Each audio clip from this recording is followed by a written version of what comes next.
சரி, நம்ம ஆரம்பிக்கலாம். இது வரைக்கும் எத்தனை 10 பார்த்துருக்குறோமா?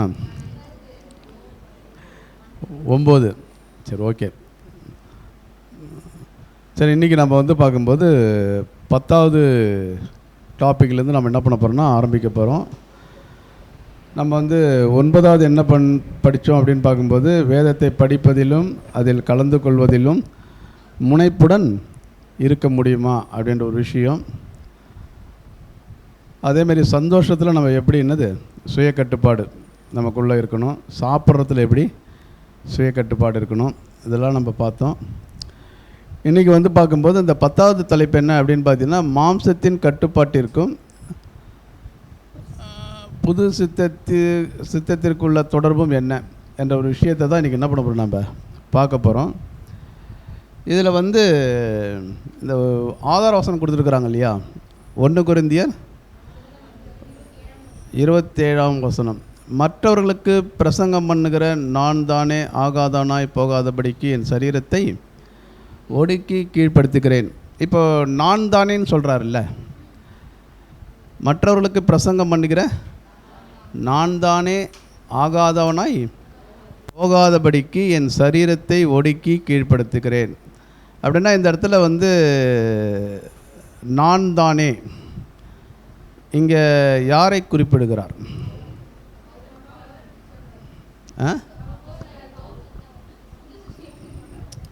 சரி, சிஸ்டர் வந்து பவுல் ஒரு புது சிருஷ்டி, அதனால் புது சிருஷ்டி சொல்கிறேன்.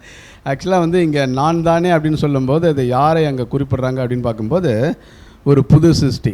இப்போ ஒருத்தவங்களை போதிக்கிறதுலாம் யார் தான் பண்ணுறா? தேவனுடைய ஆவியில் ஒருத்தவங்க வந்து அந்த டீச்சிங் போதிக்கிற ஒரு விஷயத்தை என்ன பண்ணுறாங்க, செய்கிறாங்க. அவங்க யார் அப்படின்னு பார்க்கும்போது ஒரு புது சிருஷ்டி. அப்படின்னா அந்த புது சிருஷ்டி ஆகாதவனா என்னது? அதான் பவுல் சொல்கிறாரு, போதிக்கிறது நான் அல்ல, எனக்குள்ளே யார் இருக்கிறா? கிறிஸ்துவே எனக்குள்ளே என்ன பண்ணுறாரு, இருக்கிறாரு. அப்படின்னா நான் போதிக்கிற விஷயத்த ஒருவேளை நான் கடைப்பிடிக்காமல் அதை வந்து நான் வந்து சொன்னேன்னா நான் எப்படி இருப்பேன் அப்படின்னு பார்க்கும்போது ஆகாதவனா என்னது போயிடுவேன் அப்படின்ற ஒரு விஷயத்தை அங்கே என்ன பண்ணுறாருன்னா கோட் பண்ணுறது நம்ம பார்க்குறோம். ஓகே, சரி. இப்போ அப்படின்னா ஒருத்தவங்களுக்கு நம்ம பேசுகிறோம், போதிக்கிறோம், சொல்கிறோம் அப்படின்னா யாராக இருந்தால் அதை செய்கிறோம்? நம்ம புது சிருஷ்டி இல்லைங்களா?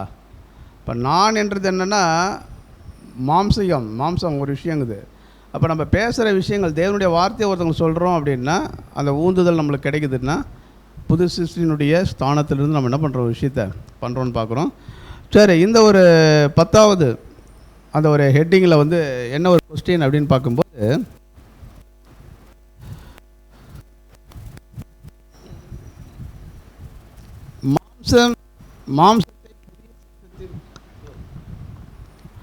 மாம்சத்தை புதிய சித்தத்தின் கட்டுப்பாட்டிற்குள் எப்படி கொண்டு வருவது?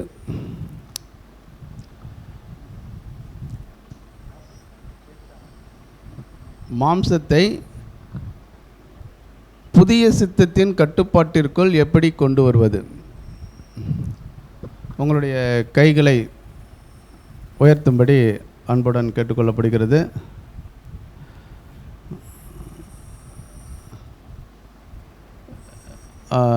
சகோதரி ஜெயராணி சிஸ்டர்.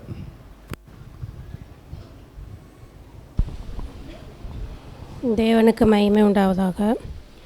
இப்போ நம்மளுக்கு எப்படியும் நம்ம வந்து அதை கட்டுப்பாட்டுக்குள்ளே கொண்டு வருது அப்படின்னாக்கா, இப்போ வந்து நம்மளுடைய பழைய விருப்பம் இருக்குது எப்படின்னாக்கா, இப்போ எனக்குன்னு அதாவது ஜெயராணிக்குன்னு ஒரு விருப்பம் இருந்துச்சு. என்னன்னாக்கா நம்மளுடைய நோக்கம் இருந்துச்சு, ஒரு சித்தம் இருந்துச்சு, அதே போல் ஒரு விருப்பம் இருந்துச்சு. இப்போ அதையெல்லாம் எப்படி ஆயிடுச்சு அப்படின்னாக்கா, அந்த விருப்பம் அந்த நோக்கம் எல்லாத்தையும் முழுமையாக நம்ம நிரந்தரமாக எப்படி ஆயிடுச்சுனாக்கா, இப்போ அது வந்து செத்துருச்சு. எப்படின்னாக்கா, இந்த இயேசு கிறிஸ்துவோடு கூட அந்த மரண ஞானஸ்தானம் எடுக்கும்போது அந்த பழைய விருப்பம் அந்த சித்தம்லாம் செத்து போயிடுச்சு. இப்போ என்ன ஆயிடுச்சு அப்படின்னாக்கா, இப்போ வந்து புதிய சித்தம் வந்து நம்மளுக்குள்ளே உள்ளே வந்துருச்சு. அப்படி இருக்கும்போது அது எதுக்கு மறைச்சிருக்கு அப்படின்னாக்கா, பாவத்துக்கு அது மறைச்சிருக்குது. அதே நேரத்தில் அது தேவனுக்கென்று பிழைத்திருக்கும்படிக்கு இப்போ அது வந்து எப்படி ஆயிடுச்சுனாக்கா உயிர்ப்பிக்கப்பட்டு இருக்குது. அப்போ உயிர்ப்பிக்கப்பட்டு இருக்கிற அந்த புதிய சிருஷ்டியானது என்ன ஆகணும் அப்படின்னாக்கா, அந்த புது சித்தத்தின்படி அது வந்து ஒரு கட்டுப்பாட்டுக்குள்ளே வந்து கொண்டு வரப்பட்டு இருக்குது.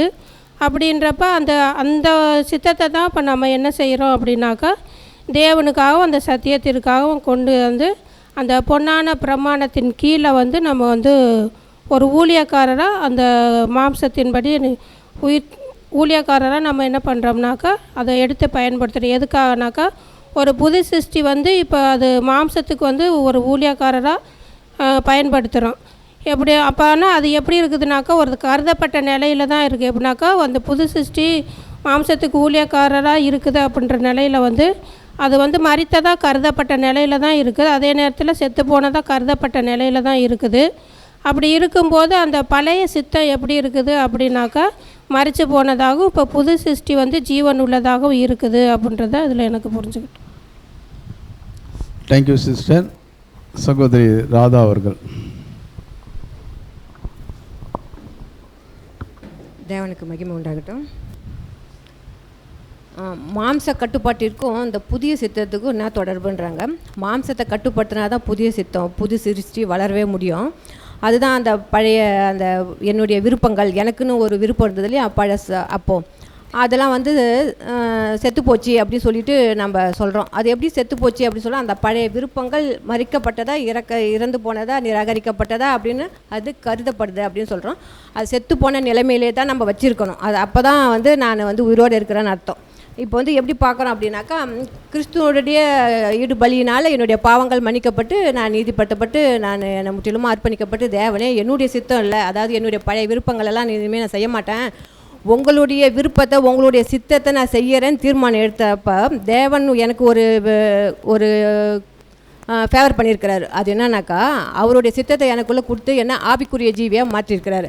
அப்போ நான் பழைய ராதா செத்து போயிட்டேன், இப்போ புதுசாக எனக்குள்ளே புது சிருஷ்டி தான் ஜீவிக்குது அப்படின்னு சொல்கிறோம். அப்போ இது ராதா அதே ராதா தானே இருக்கிறேன் அப்படின்னு சொன்னாக்கா, பாவத்தை பொறுத்த வரையில் இந்த மாம்சம் செத்து போச்சுனாக்கா அது கருதப்படுகிறது. அந்த வார்த்தை ரொம்ப முக்கியம். அது கருதப்படுகிறது. ஆனால் அதே ராதா தான் இருக்கிறேன் அப்படின்னா அது இயேசு கிறிஸ்து ரத்தத்தினால பரிசுத்தமாக்கப்பட்டு இப்போ நான் நீதிமானாக இருக்கிறேன், நீதிப்படுத்தப்பட்டு இருக்கிறேன் அப்படின்னாக்கா இது பரிசுத்த சரீரம், பரமழைப்புக்கு பங்குள்ளவர்களாக பரிசுத்த சகோதரரே அப்படின்னு சொல்லும்போது அப்போ இது நான் வந்து பரிசுத்தமாக இருக்கிறேன் அப்படின்னு. இதுக்கப்புறம் நம்ம வந்து அந்த புது சித்தத்தை வாங்கிக்கிட்டோன்னே நம்ம பாவி இல்லை அப்படின்றத நம்ம உணரணும். ஏன்னா என்னுடைய பாவங்கள் எல்லாத்தையும் வந்து இயேசு கிறிஸ்து என்னை மீட்டு கொண்டார். இனி நான் பாவியான்னு யார் கேட்டாலும் நம்ம பாவி இல்லை, நான் பாவி இல்லை அப்படின்னு தான் சொல்ல கற்றுக்கணும். அடுத்து வந்து இந்த புதிய சித்தத்தின் கட்டுப்பாட்டின் கீழே இந்த மாம்சம் கருதப்படும் சொன்னோம் இல்லையா, அந்த புது சிருஷ்டியை ஜீவிக்கிறதுக்கு தேவன் இதே சரீரத்தை எனக்கு எழுப்பி கொடுத்துருக்கிறாரு. எப்படின்னாக்கா, எனக்கு ஒரு சரீரத்தை ஆயத்தம் பண்ணினீர் அப்படின்னு சொல்லிட்டு இயேசு கிறிஸ்து எபிரேயர்ல சொல்கிறார் இல்லையா, அந்த புது சிருஷ்டியை ஜீவிக்கிறதுக்கு இந்த சரீரத்தை தேவன் பரிசுத்தப்படுத்தி எழுப்பி கொடுத்துருக்கிறாரு. அதை எப்படி புரிஞ்சுக்கணும் அப்படின்னா, மாம்சம் மற்றும் அதன் சித்தம்லாம் செத்து போச்சு, அந்த மரித்த நிலையில் இருக்குது கருதப்படுறது, அதான் மரித்த நிலை. அதே போல் நான் உயிரோடு இருக்கிற புதிய சிருஷ்டி செய்யறதுக்கு, அதை புதிய சித்தத்தை செய்யறதுக்கு அதே அந்த இந்த சரீரம் உயிரோடு இருக்குதுன்னு சொல்கிற அந்த நிலைமைகள் தான் மரித்த மற்றும் அந்த ஜீவிக்கிற அந்த நிலைமைகள் அப்படின்னு சொல்கிறோம். இதை எப்படி கட்டுப்பாட்டுக்குள்ளே கொண்டு வரணும் அப்படின்னாக்கா, அந்த புதிய சித்தத்துக்கு இந்த மாம்சத்தை ஒரு ஊழியக்காரனாக ஒரு வேலைக்காரனாக தான் நான் பயன்படுத்தணும். மாம்ச சித்தம் நான் செத்து போச்சு சொல்லிட்டேன். இப்போ அந்த புது சிருஷ்டிக்கு இந்த மாம்சத்தை நான் ஒரு வேலைக்காரனாக தான், அதுதான் அந்த இதை வந்து என்னுடைய சரீரத்தில் வச்சுருக்கிறாரு, அது எனக்கு ஒரு சரீரத்தை ஏற்படுத்தினீர் அப்படின்னு இயேசு கிறிஸ்து சொல்லுவார். இப்போ வந்து என்ன பண்ணணும் அப்படின்னாக்கா, அந்த பழைய சித்தத்தினுடைய அந்த பழைய விருப்பங்கள்லாம் இருக்குது இல்லையா, இது என் வாழ்க்கையில் எந்த செயல்பாட்டுக்கும் வர விடக்கூடாது. அது மாம்சத்தின் மீது அதுக்கு ஆதிக்கம் செலுத்த விடக்கூடாது.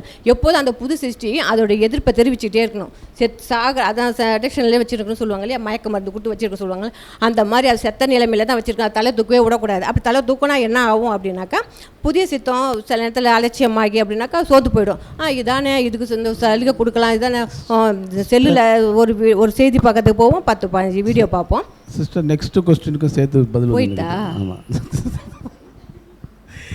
சரி, தேங்க்யூ சிஸ்டர். இதில் வேறு யாராவது பாயிண்ட்டு ஆட் பண்ண விரும்புகிறீங்களா? Felix brother.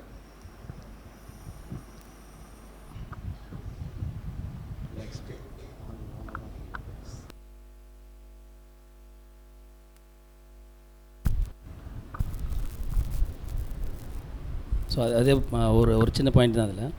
ஸோ ஆல்ரெடி நம்மளுக்கு என்னென்னு சொல்லும்போது பழைய சிந்தை அந்த மாமிசம் எல்லாமே நம்ம மறிச்சிருச்சு அப்படின்ற ஒரு விஷயங்கள் இருக்கும்போது, ஆனால் மாமிசம் நம்மள்ட்ட தான் இருக்குது இல்லையா. ஸோ இதனால் எப்படி உயிர்ப்பிக்கப்பட்டு இந்த ஒரு நிலை காணப்படுது அப்படின்னு சொல்லும்போது, வாக்குத்தத்தங்களால் அது என்ன பண்ணுது அப்படின்னு சொல்லும்போது அது வந்து நிலை பெற்றிருக்கிறது அப்படின்றத பார்க்குறோம். ஏன்னா வாக்குத்தத்தம் அப்படின்னு சொல்லும்போது எதற்காக இது இருக்கணும் அந்த மாமிசம் அப்படின்னா, வாக்குத்தத்தம் என்ன அப்படின்னு சொல்லும்போது நித்திய ஜீவன், அந்த நித்திய ஜீவன் பெற்றுக்கொள்கிறதுக்கு நம்ம ஓடிட்டுருக்கோம். ஆனால் அதுக்கு எது தேவை அப்படின்னு சொல்லும்போது இந்த மாமிசம், இந்த மாமிசத்தின் மூலமாக தான் என்ன பண்ண முடியும்னா நிறைவேற்றி முடிக்கக்கூடிய ஒரு விஷயம் காரியம் வந்து என்ன இருக்குதுன்னா, அந்த ஆவிக்குரிய ஜீவி என்ன பண்ணணும்னு சொல்லும்போது வளர்த்து எடுத்து கிறிஸ்துவுக்காக ஜீவனோட பலியாக ஒப்பு கொடுக்கும்போது தான் என்ன பண்ணுதுன்னா நம்மளுடைய முழுசாக சாக்ரிஃபைஸ் பண்ண முடியுது. Thank you. Thank you brother. Abdul brother.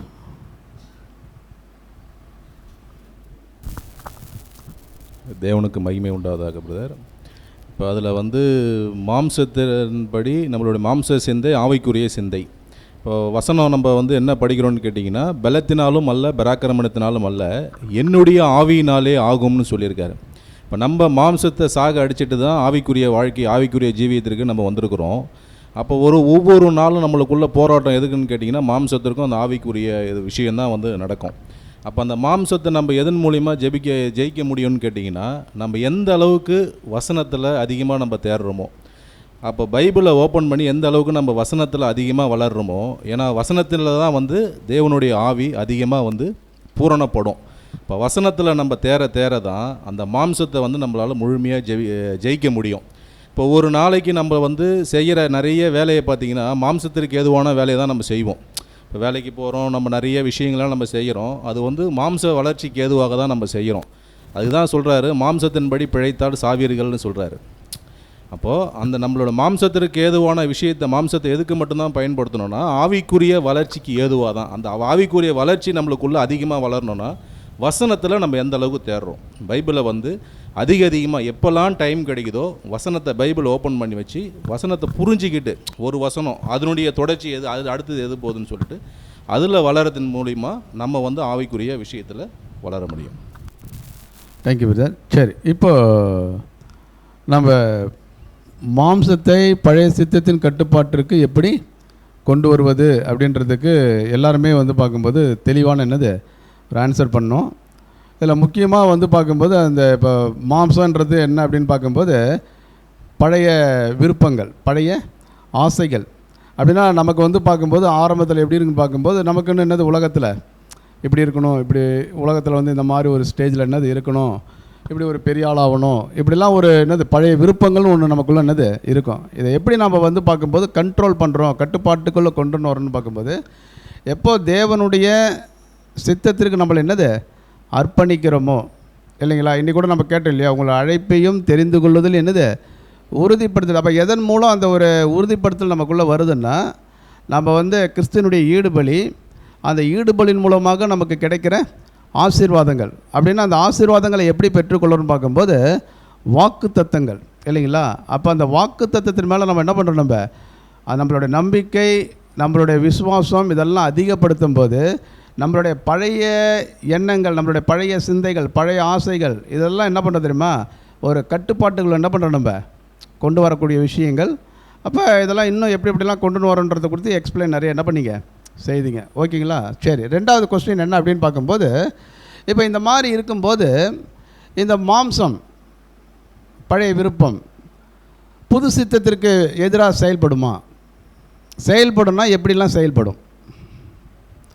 சகோதரர் அருணகிரி பிரதர் எப்படிலாம் செயல்படும்?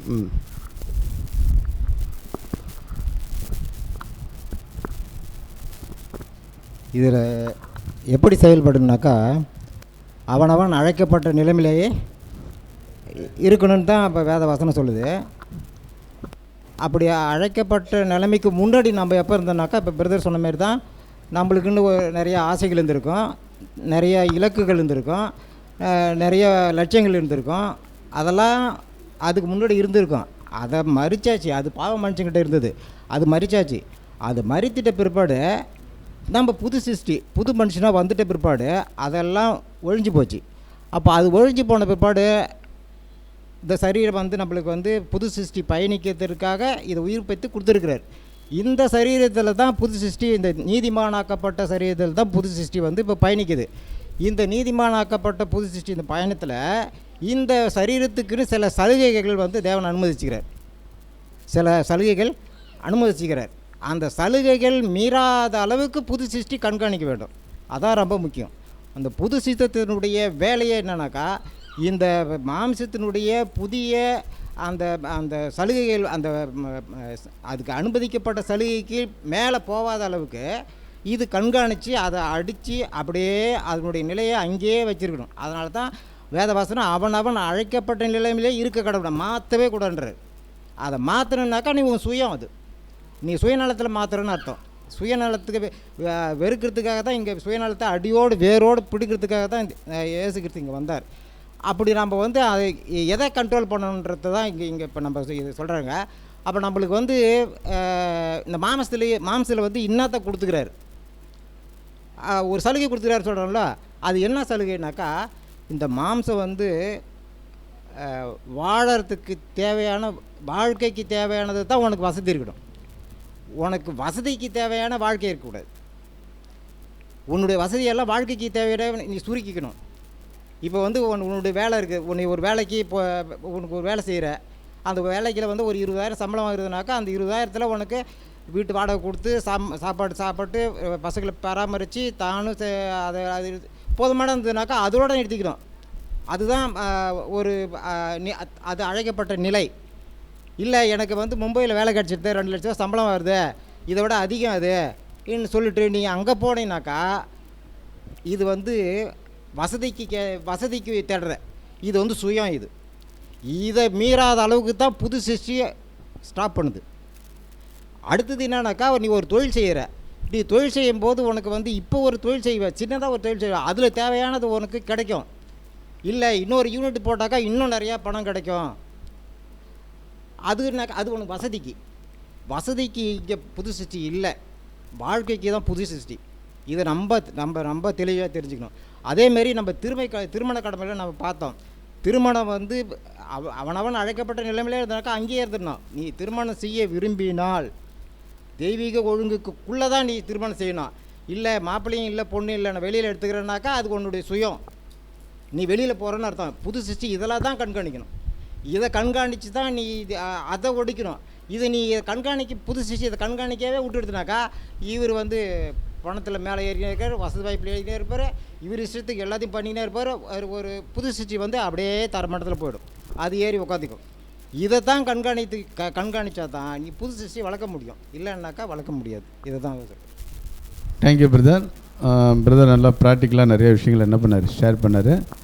சகோதரி சைடில் யாரோ ஃபஸ்ட்டு கை தூக்குனீங்க, கஸ்தூரி சிஸ்டர். இல்லை அந்த 2 கஸ்தூரி இருக்கிறாங்க இல்லையா, அவங்க அவங்க அவங்க அவங்க தேவனுக்கு மகிமை உண்டாவதாக. நான் புரிஞ்சுக்கிட்டு ஷேர் பண்ணிக்கிறேன். அதாவது புதிய சித்தம்ன்றது வந்து என்னென்னா, சரீரம் வந்து ஒன்று தான். ஏன்னா அது பலகீனமான மண்பாண்டம். அந்த ஒரு பலகீனமான மண்பாண்டல் தான் ஏற்கனவே பழைய சித்தன்னு ஒன்று இருந்துச்சு, அதுதான் முற்றிலுமாக அதை ஆளுகை செய்துகிட்டே இருந்தது. இப்போ நம்ம ஞானஸ்தானத்துக்கு தேவனுக்குள்ளே கீழ்ப்படிந்து அந்த ஞானஸ்தான தண்ணீருக்குள்ளே முழுகும் போது என்ன செய்யுது, பழைய மனுஷனாக சாகிறப்பில் அதை மேலே எழுந்து வரும்போது கிறிஸ்துவுக்குள்ளே நம்ம என்ன செய்யணும், உயிர்ப்பிக்கப்படுறோம். அப்போ அந்த வாக்கு தத்தங்கள்லாம் நம்ம என்ன செய்யணுனாக்கா அதோடைய தேவனுடைய கட்டுப்பாட்டுகளை புதிய சித்தத்தில் நம்ம கொண்டு வரப்போகிறோம். ஏன்னா நான் இனிமேல் நான் என் மாம்சத்துக்கு செய்ய மாட்டேன், அதாவது பழைய சித்தத்துக்கு என்னை ஒப்பு கொடுக்க மாட்டேன், இனி நான் தேவனுடைய சித்தத்துக்கு தான் செய்வேன்ற நம்ம வரோம். அப்போது இது என்ன செய்யணும், நம்ம தொடர்ந்து இந்த புதிய சித்தத்தை பராமரிச்சுக்கிட்டே இருக்கணும். எப்படின்னா தேவனுடைய காரியங்களில் தான். கொஞ்சம் நம்ம வந்து இந்த வார்த்தை எனக்கு ரொம்ப யூஸாக இருந்தது. அதாவது நம்ம கொஞ்சம் வந்து நம்ம தவறுனா கூட ஆவிக்குரிய சித்தம் அலட்சியமாகி ஜீவனுக்கு ஆவிக்குரிய விஷயம் தொடர்ந்து நம்ம மாம்சத்தை பயன்படுத்த தவறிட்டோம்னா உடனே அது என்ன செய்யணுமா, மிக விரைவில் என்ன தன் நிலை நிறுத்திக் கொள்ளுமா. அது நிலை நிறுத்திக்கிற புதிய சித்தத்துக்கு எதிராக தன் சொந்த இயக்கங்கள் ஆசைகள் செய்ய அது எடுத்து யூஸ் பண்ண ஆரம்பிச்சிடும். அதனால் சொல்லுவாங்க கரணம் தப்பினா மரணன்ற மாதிரி. அப்படிப்பட்ட ஒரு ஓட்டத்தில் நம்ம ஓடிட்டு இருக்கோம். நான் புரிஞ்சுக்கணும் தான் நான் ஷேர் பண்ணுறேன். அப்போ என்னன்னாக்கா எனக்கு ஒரு காரியம் தோணுச்சு.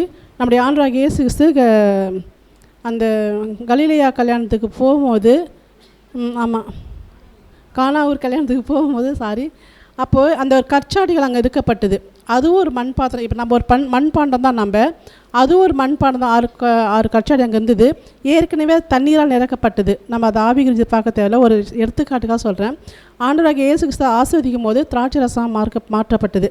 அப்போ மாம்சம் வந்து பழைய சித்தம் தான் செய்யுது. அது ஒன்றும் இல்லை. அதை எடுத்து தேவன் பயன்படுத்துகிற ஒரு கருவி தான். அது ஜீவன் போகும்போது மண்ணோட போயிட போகுது. ஆனால் அதை வந்து பழைய சித்தத்துக்கு எடுத்து நம்ம யூஸ் பண்ணுறோமா, இல்லை தேவனுக்கு ஏற்ற புதிய சித்தத்துக்கு நம்ம எடுத்து யூஸ் பண்ணுறோமான்றது நம்முடைய கரத்தில் தான் இருக்குது.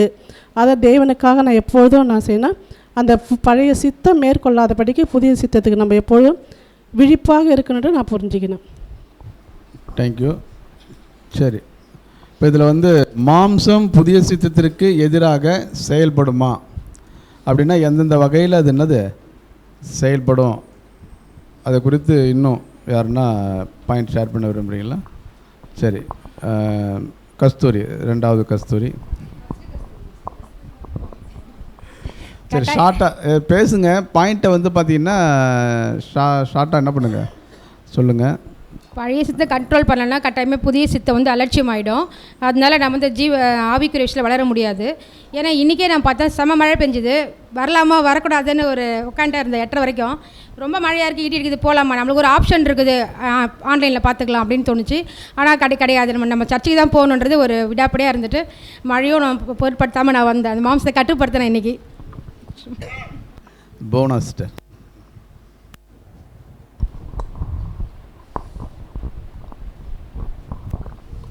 பிதாவாகிய தேவனுக்கு மகிமை உண்டாவதாக. இங்கே பிரதர் வந்து சொல்லியிருக்கும் போது ஃபஸ்ட்டு வந்து நம்மளுடைய மாம்சத்தை வந்து நம்ம வந்து தேவனுடைய விருப்பத்துக்கு கீழ்ப்படுத்தணும்னு சொல்லியிருப்பாங்க. 2வது ஒன்று என்ன சொல்லியிருப்பாங்கன்னா, மாம்சத்திற்கு வந்து சில கோரிக்கைகள் எல்லாம் இருக்கும், தேவன் எந்த அளவுக்கு அது கொடுக்க சொல்லியிருக்காரோ அதையும் நம்ம கொடுக்கணும் அப்படின்னு சொல்லியிருப்பாங்க.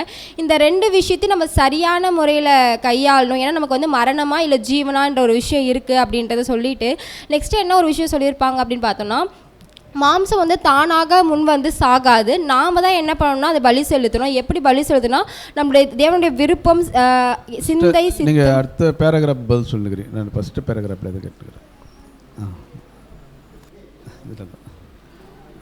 அது 2வது வரும் அதில். சரி, நீங்கள் சொல்லுங்கள்.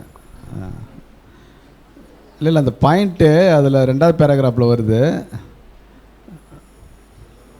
சரி, நீங்கள் ஸ்டார்ட் பண்ணுங்க, சொல்லுங்கள். விருப்பம், சிந்தை, சித்தம் இது எல்லாத்தையும் நம்ம வந்து மாம்சத்துக்கு முழுமையாக வந்து அலோ பண்ணக்கூடாது. தேவன் எந்த அளவுக்கு கொடுத்துருக்காரோ அவருக்கு நம்ம கீழ்ப்படுத்தி பண்ணணும்னு சொல்லியிருப்பாங்க. சரி, ஓகே. என்ன அப்படின்னா இது வந்து இந்த கொஸ்டின் என்ன அப்படின்னு பார்க்கும்போது ஒரு ப்ராக்டிக்கலாக என்ன பண்ணுறது சொல்கிற ஒரு விஷயந்தான் இல்லைங்களா? இப்போ மாம்சம் புதிய சித்தத்திற்கு எதிராக என்னது எப்படிலாம் செயல்படுன்றதை நீங்கள் ப்ராக்டிக்கலாக கூட என்ன பண்ணலாம் சொல்லலாம். அதில் வந்து பார்க்கும்போது ஒரு 2-3 பாயிண்ட்டுகள் என்ன பண்ணப்பட்டிருக்கோம், சொல்லப்பட்டிருக்கோம். சரி, சகோதரர் விஜயபாஸ்கர். நம்மளுடைய சகோதரர் அருணகிரி பிரதர் நல்லா அதுக்கு எக்ஸ்பிளைன் கொடுத்தாரு. இருந்தாலும் அதில் சில சந்தேகங்கள் என்னன்னாக்கா, இப்போ ஒரு வசதிக்காக ஒரு சகோதரன் வந்து வாழக்கூடாது, தேவைக்காக வாழலாம்னு சொன்ன நல்ல கருத்து தான். ஒரு சகோதரன் வந்து ஒரு 20,000 ரூபா இல்லை ஒரு 30,000 ரூபா சேலரி வாங்குறாரு, அது போதுமானதாக தேவன் கொடுத்துருக்குறாருன்னும் போது இதை விட பெட்டர் வேலை அவருக்கு கிடைக்குது, இதை விட 2 மடங்கு அவருக்கு சேலரி கூட்டி கொடுக்கும்போது வெளியூருக்கு போகக்கூடாதுன்னு தான் சொன்னார் பிரதர். உள்ளூரில் வந்து அதை செய்யலாமா செய்யக்கூடாதான்றதை வந்து அது சொல்லலை. ஆனால் அந்த வந்து உள்ளூர்லேயே ஒரு விஷயங்கள் எக்லிஷாவுக்கு வர்றதுக்கோ அவங்களுக்கு கன்வீனியண்ட்டாக சில விஷயங்கள் இருக்கும்போது அதை கண்டிப்பாக அந்த சகோதரர்கள் பயன்படுத்தலான்றது என்னுடைய கருத்து. அது மட்டும் இல்லை, இப்போ ஒரு வாடகை கொடுக்குறோம், ஒரு 10,000 ரூபா கொடுக்குறோம், ஒரு வீட்டில் இருக்கிறோம், டெம்பரவரி நம்ம வாடகை மட்டும் கொடுத்துக்கினே இருக்கிறதுக்கு வந்து ஒரு 5 வருஷம் ஆனாலுமே அது கிட்டத்தட்ட ஒரு 6 லட்ச ரூபா ஆகும். இப்போ அந்த சகோதரர்களுக்கு வந்து ஒரு வாய்ப்பு கிடைக்குது, இது இருக்கும்போது பெர்மனெண்ட்டாக ஒரு இடத்த அவங்க என்ன பண்ணலான்னாக்கா, வாங்கிறதுக்கு தேவன் தான் அதை அனுமதிக்கிறான்னு நினச்சி அதை வாங்கி அவங்க ஷெட்டில் பண்ணலாம். ஏன்னா அவங்களுக்கு பிள்ளைகள் இருக்கிறாங்க, காலம்பூரா அவங்க வாடகை கொடுத்துக்கிட்டு தான் இருக்கணுன்றது அவசியம் இல்லைன்றது என்னுடைய கருத்தாக இருக்குது. இது வந்து நம்ம வந்து பழைய மாம்சம் செயல்படுதுன்றதெல்லாம் இதில் கிடையாது. அவங்க ஜென்ரலாக தேவன் இதை வந்து செய்கிறாரு அவங்களுக்குன்றதை நான் முடிவு பண்ணுறேன். சரி பிரதர், இது உங்களுடைய கருத்தும். Okay brother, thank you. சரி பிரதர், வேறு யாராவது பாயிண்ட் ஷேர் பண்ணுறீங்களா? சகோதரி சலோமி.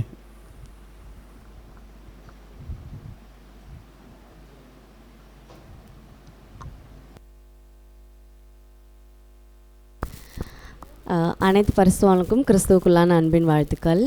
இதில் ஆக்சுவலாக எப்படி வந்து நம்ம பழைய மாம்சம் ஓவர் கம் பண்ணோம் அப்படின்னு சொல்லிட்டு கேட்டிருக்காங்க.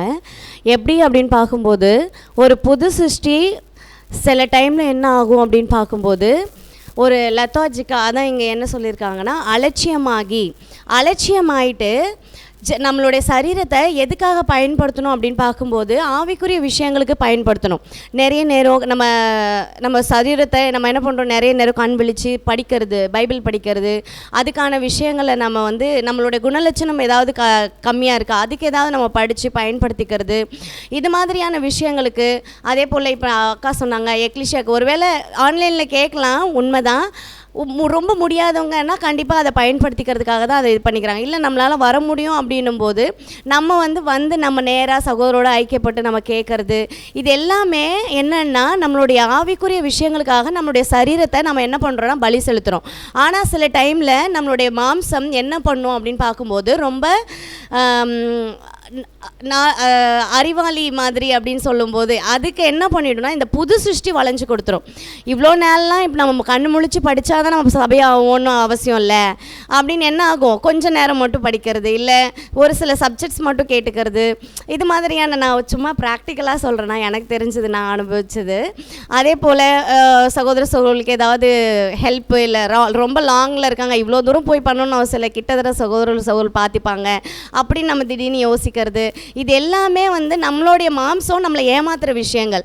நான் அதுவே ஒரு புது சிருஷ்டி என்ன யோசிக்கணும், இது மாதிரி அலட்சியம் படுத்தாமல் அந்த இடத்துல இந்த சரீரத்தை நான் முழுமையாக இந்த ஆவிக்குரிய வேலைகள் செய்கிறதுக்காக தான் தேவன் இப்போதைக்கு நம்ம என்னை உயிர்ப்பித்து கொடுத்துருக்குறாரு. இன்னும் நான் அதிகமாக அதை பயன்படுத்தி நான் எப்படி இந்த புதிய சித்தத்தையும் சகோதரர்களோட ஊழியத்தையும் நான் செய்யணும் அப்படின்னு சொல்லிட்டு தான் யோசிக்கணுமே தவிர இந்த புதிய சிருஷ்டி பழைய மாம்சத்துக்கு இடம் கொடுத்து ஆவிக்குரிய விஷயங்களை செய்யாமல் விட்டுறக்கூடாது அப்படின்னு சொல்லிட்டு. அப்படி சப்போஸ் நம்ம அலட்சியமாக இருக்கிறோன்னா எல்லா இடத்துலையும் இந்த மாம்சம் செயல்பட ஆரம்பிச்சிரும் அப்படின்னு சொல்லிட்டு நான் பேசுகிறேன். Thank you sister. சரி, இப்போ இந்த புதிய சித்தத்திற்கு மாம்சம் எப்படிலாம் என்னது செயல்படும், எப்படிலாம் வந்து பார்க்கும்போது தவறாக என்னது வழி நடத்தும் அப்படின்றது, எப்படிலாம் ஒரு அலட்சியத்தை என்னது கொண்டு வரும். ஏன்னா வசனம் வந்து பிரதர் கூட ஒரு பாயிண்ட் வசனம் ஆவி உற்சாகம் உள்ளது இல்லைங்களா. ஏன்னா வந்து நம்ம ஒரு விஷயத்தை செய்யணும் அப்படின்னா தாமதம் என்ன பண்ணக்கூடாது. இப்போ தேவனுடைய காரியத்தை செய்வதற்கு நம்ம என்ன பண்ணக்கூடாதுன்னா தாமதம் படுத்தக்கூடாது. அப்போ தாமதப்படுத்துகிறோம் அப்படின்னா என்ன விஷயம் தெரியுங்களா? ஆமாம், அது என்னென்னா பழைய சித்தம் பழைய விருப்பம் என்ன பண்ணணுன்னு பார்க்கும்போது மாம்சம் சில விஷயங்கள் என்ன பண்ணணுன்னா இதை இப்போ தான் செய்யணுமா, அப்புறமேட்டு என்ன பண்ணிக்கலாம் செஞ்சுக்கலாம். இவங்களுக்கு இப்போ தான் ஃபோன் பண்ணணுமா, இன்னும் என்ன பண்ணலாம், இப்போ காலையில் தானே பண்ணியிருக்கிறாங்க, நம்ம எப்போ பண்ணிக்கலாம், நைட்டு பண்ணிக்கலாம். இப்படி என்ன பண்ணுன்னு பார்க்கும்போது சில விஷயத்துக்கு வந்து என்ன பண்ண தெரியுங்களா, விட்டு கொடுக்குறது. சரி, இவ்வளோ நேரம் நம்ம என்ன பண்ணுறோன்னா ஒரு 2 மணி நேரம் பைபிள் படிச்சுட்டு ஒரு 10 நிமிஷம் என்ன பண்ணலாம், ஃபோனில் வந்து நியூஸ் கேட்கலாம் இல்லைங்களா, பார்க்கலாம். இந்த மாதிரி என்ன பண்ணணுன்னா நல்ல விஷயங்களை சொல்லி கொடுக்குற மாதிரி தான் தெரியும். ஆனால் என்ன பண்ணும், ஆனால் வந்து புது சிருஷ்டிக்கு எதிராக அது என்ன பண்ணும் அது ஆனால் இதை நீங்கள் வந்து இந்த மாதிரி விட்டு கொடுத்தீங்கன்னா அது வந்து உங்களை என்ன பண்ணிடும். ஏன்னா என்ன படிக்கிறோன்னு பார்க்கும்போது புது சிஸ்டம் தான் என்ன பண்ணுன்னா மாம்சத்துக்கு எப்படி இருக்கணுமா, ஊழியக்காரனாக இருக்கணும். அது வந்து பார்க்கும்போது ஒரு வேலைக்காரன் பணிவிடை இல்லைங்களா பயன்படுத்தணும். ஆனால் நீங்கள் இந்த மாதிரி சின்ன சின்ன விஷயத்துக்கெல்லாம் நீங்கள் வந்து பார்க்கும்போது விட்டு கொடுக்கும்போது ஒரு ஃபோன் பார்க்குறதுக்கோ இல்லை வந்து பார்க்கும்போது ஒருத்தவங்களோட வந்து பார்க்கும்போது நேரத்தை தேவையில்லாமல் சத்தியத்தை பேசாமல் மற்ற காரியங்களை என்ன பண்ணுறது, ஒருத்தவங்களுடைய குறைகளையோ மற்ற காரியங்களே செய்யறதுக்கு நம்ம செயல்படுத்துகிறோம் அப்படின்னா நம்ம எதுக்கு தீனி போட்டுனுக்குறோம் தெரியுங்களா, மாம்சத்துக்கு என்ன பண்ணுறோம் நம்ம அப்படின்னா அதனுடைய சித்தத்துக்கு நம்ம என்ன பண்ணுறோம், அதுதான் விரும்பும் அது. அப்போ அதனுடைய விருப்பத்துக்கு நம்ம என்ன பண்ணுறோம், நம்மளை விட்டு கொடுத்துருவோம். அப்போ அதை தான் அங்கே சொல்லும்போது இது வந்து மாம்சம் என்ன பண்ணுதுன்னா புது சிருஷ்டியை புது சித்தத்தை தன்னுடைய கண்ட்ரோலில் அது என்ன பண்ணுறது கொண்டுன்னு வந்துடும். ஆனால் ஒருபோதும் அதோடைய கண்ட்ரோலில் நீங்கள் என்ன பண்ணக்கூடாது, கொண்டுன்னு வரக்கூடாது. சரி, அப்படி கொண்டுன்னு வரக்கூடாதுன்னா இப்போ புதிய சித்தம் எப்படி தன்னுடைய எதிர்ப்பை தொடர்ந்து காட்டுறது,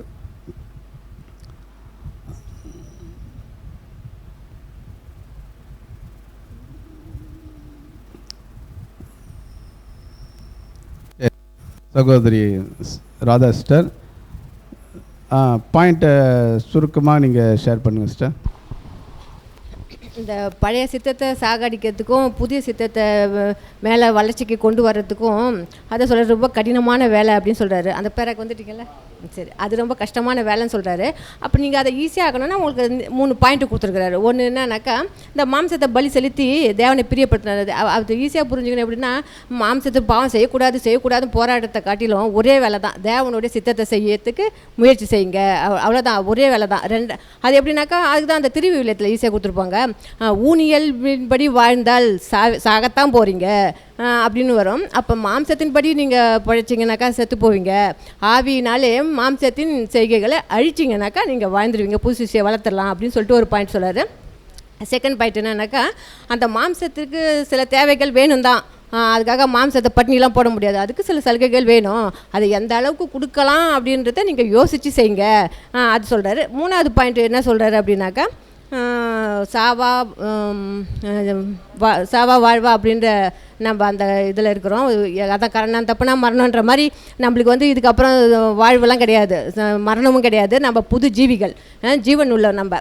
அப்போ வந்து வாழ்வா சாவான்ற இதில் இருக்கிறதுனால நீங்கள் வந்து தேவனோட உடன்படிக்கை பண்ணிக்க, உம்முடைய சித்தத்தை செய்கிறோன்னு. எனக்கா நம்ம வந்து செகண்ட் தான். அப்போ அந்த உடன்படிக்கை மீறாதபடிக்கு இது நீதி புது சிருஷ்டிக்கு இது நீதியாக இருக்குமா, இது அதாவது புது சிருஷ்டிக்கு தேவனுடைய சித்தமா, அந்த உடன்படிக்கை மீறாத இருக்குதா அப்படின்னு சொல்லிட்டு இது தேவையா அப்படின்னு யோசித்து அந்த உடன்படிக்கை மீறாதபடிக்கு நீங்கள் ஒவ்வொரு காரியத்தையும் செய்யுங்க, மாம்சத்துக்கு இடம் கொடுத்துடாதீங்க, அதுக்கு தேவையான அளவு கொடுங்க அப்படின்னு தான். அதுக்காக தான் பின்னாடி அவர் சொல்கிறாரு, அது மாம்சத்துக்கு கொஞ்சம் இடம் கொடுத்தாலும் அது சாதகமாக பயன்படுத்தி, ஏன்னா அது ஞானம் உள்ளது, ஏன்னா இத்தனை வருஷம் அது அங்கே தான் வாழ்ந்துட்டு இருந்தது, அதனால் அது ரொம்ப ஞானம் உள்ளது, மேலே வந்துடும், ஜாக்கிரதையாக இருந்து அதை செய்யுங்க அப்படின்னு சொல்கிறார். Thank you sister. Bonus sister, point share பண்ணிட்டு தான் பண்ணிங்க.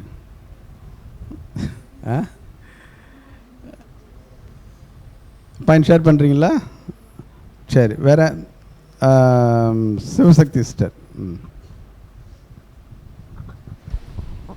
இதில் என்ன பார்க்க போகிறோன்னா, ஒன்று ஜீவன் இல்லைன்னா மரணம்.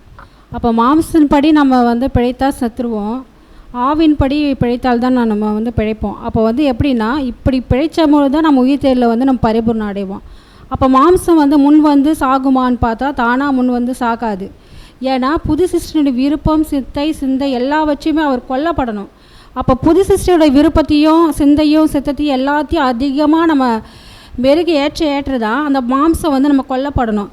இப்போ வந்து நம்ம வந்து படிக்க உட்காரன்னு சொன்னால் கண்டிப்பாக வந்து அந்த மாம்சம் சொல்லும், நீ காலையிலேருந்து வேலை செஞ்ச, ரொம்ப டயர்டாக இருப்ப, நீ போய் படு அப்படின்னு சொல்லிட்டு மாம்சம் நம்மளுக்கு வந்து முன் வந்து நம்மளுக்கு காரணம் சொல்லும். ஆனால் புதிய சிந்தை என்ன சொல்லணும், உனக்கு நான் டைம் வச்சுருக்கேன், ஆனால் புது சிருஷ்டி சொல்கிறது தான் மாம்சம் கேட்கணும். அப்படி ஒரு கட்டுப்பாட்டுகளை வைக்கும் போது தான் நம்ம உயிர் தேரில் வந்து நம்ம பரிபூரணம் அடைவோம். ஆனால் மாம்சம் வந்து நம்ம வந்து மெயின் வந்து 3ல் வந்து மாம்சம் தான் நம்மளுக்கு ரொம்ப பெரிய எதிரின்னு சொல்கிறோம். அப்போ அந்த மாம்சம் கொல்றதுக்கு வந்து புது சிருஷ்டியை எப்படி எந்த அளவுக்கு நம்ம வளர்க்குறோமோ அந்த அளவுக்கு தான் மாம்சத்தை கொல்ல முடியுன்றது ஒரு விஷயமா இருக்குது அப்படின்னு சொல்லிட்டு. Thank you sister. பின்னால் சொல்ல மிஸ்டர் நீங்கள் கை தூக்குனீங்களா? ஓகே, பாயிண்ட்டு சுருக்கமாக ஷேர் பண்ணுங்கள். அண்ணா, இது எப்படி வந்து புது சிருஷ்டி இதை கண்ட்ரோல் பண்ணணும் அப்படின்னு சொல்லிட்டு 3 பாயிண்ட் கொடுத்துருக்காங்க. மொத்தமாக என்ன பண்ணிடணும் அப்படின்னு பார்க்கும்போது, மாம்சத்தை முழுமையாக பலி செலுத்தணும் தேவனுக்கு. இனிமேல் நான் செஞ்சால் அது தேவனுடைய சித்தத்தை மட்டும்தான், என்னோடய மாம்சத்தை நான் வெளிப்படுத்துவேன், என்னோடய மாம்சத்தை கிரியைகளை எல்லாமே தேவனுடைய சித்தத்துக்கு மட்டும்தான் அப்படின்னு முழுமையாக அர்ப்பணிச்சிடணும். 2வது என்ன அப்படின்னு பார்க்கும்போது, மாம்சத்துக்கு ஒரு சில தேவைகளை, இப்போ ட்ரெஸ்ஸே நான் வாங்க மாட்டேன், நான் அதை எடுத்துகிட்டு போய் நான் ஊழியத்துக்கு கொடுப்பேன், அது வந்து நல்ல காரியம் கிடையாது. ஏன்னா நமக்குன்னு தேவை இருக்குது, தேவன் வச்சுருக்காங்க, அது வந்து ப்ராப்பராக அதை பண்ணி தான் ஆகும். நம்ம மாம்சத்துக்கு ஒரு சில உரிமைகள் இருக்குது, அதுக்கு நம்ம கொடுக்க வேண்டிய சில ஸ்லாக்கியங்கள், அதை சரியாக கவனித்து அதுக்கு நம்ம என்ன பண்ணோம்னா அது மட்டும் அதுக்கு நம்ம ப்ரிஃபர் பண்ணுறதா இருக்கணும். இப்போ தூங்கணும், கண்டிப்பாக ஒரு 6 ஹவர்ஸ் நம்ம தூங்கி தான் ஆகணும், ஒரு 5 ஹவர்ஸ் நம்ம தூங்கி தான் ஆகணும். அதையும் ஃபுல்லாக சாக்ரிஃபைஸ் பண்ணி நம்ம பண்ணணும்னா பின்னாடி நம்ம உடம்பு சரியில்லாமல் போயிடும். அப்போ அதுக்கப்புறம் நம்ம முழுமையாக சத்தியத்தில் வளர்கிறதுக்கே முடியாமல் ஒரு சில விஷயங்கள் நடந்துடும். வந்துடும். அப்போது தகுந்த ஒரு குறிப்பிட்ட நேரம் மாம்சத்துக்குன்னு ஒதுக்கக்கூடிய நேரங்களை ஒதுக்கிட்டு சிலதை அதுக்கு எக்ஸ்ட்ரா நம்ம ஒரு 8-9 மணி நேரம் தூங்குறோன்னா அது வந்து தப்பு. அதோட தேவை அவ்வளோ நேரம் கிடையாது. அப்போ அதோடைய தேவை என்னன்னு அறிஞ்சு நம்ம அனலைஸ் பண்ணி அது கொடுக்குறவங்களா இருக்கணும். அதே போல் அக்கா சொல்லிட்டாங்க, ஜீவனா மரணமா. ஸோ ஒருவேளை நம்ம மாம்சத்தின்படி நடக்கிறோம், தீமை பேசுகிறோம், பொய் சொல்கிறோம், இல்லை தவறாக நினைக்கிறோம், சிந்திக்கிறோம், கற்பனை பண்ணுறோம், இது எல்லாமே தேவனுக்கு விரோதமான குற்றங்கள். பொய், பொறாமை, பெருமை இருக்குது நமக்குள்ளே அப்படின்னா, ஸோ இது மாதிரியான விஷயங்கள் நமக்குள்ளே இருக்குது அப்படின்னா கண்டிப்பாக அது மரணத்துக்குள்ளே கொண்டு போய் விட்டுரும். இது நம்மளுடைய மாம்சத்தில் வெளிப்படாத படிக்க நம்ம என்ன பண்ணணும் அப்படின்னு பார்க்கும்போது அதையும் வந்து கட்டுப்படுத்தி நம்ம நடக்கிறவங்களா இருக்கணும் அப்படின்னு சொல்லிட்டு நம்ம பார்க்குறோன்னா, அப்போ முழுமையாக என்ன பண்ணணும்னா இந்த புது சிருஷ்டி தான் தன்னுடைய மாம்சத்துக்கு எது வேணும் வேணான்றதை ஒவ்வொன்றுத்தையும் அதோட விருப்பத்தை சாகடிக்கணும். முழுமையாக சாகடித்து அதை சகோதரர்களுக்காகவும் சத்தியத்துக்காகவும் அதை பயன்பட தூண்டணும் அப்படின்னு சொல்லிட்டு நான் புரிஞ்சுக்கிறேன். Okay, Abdul brother.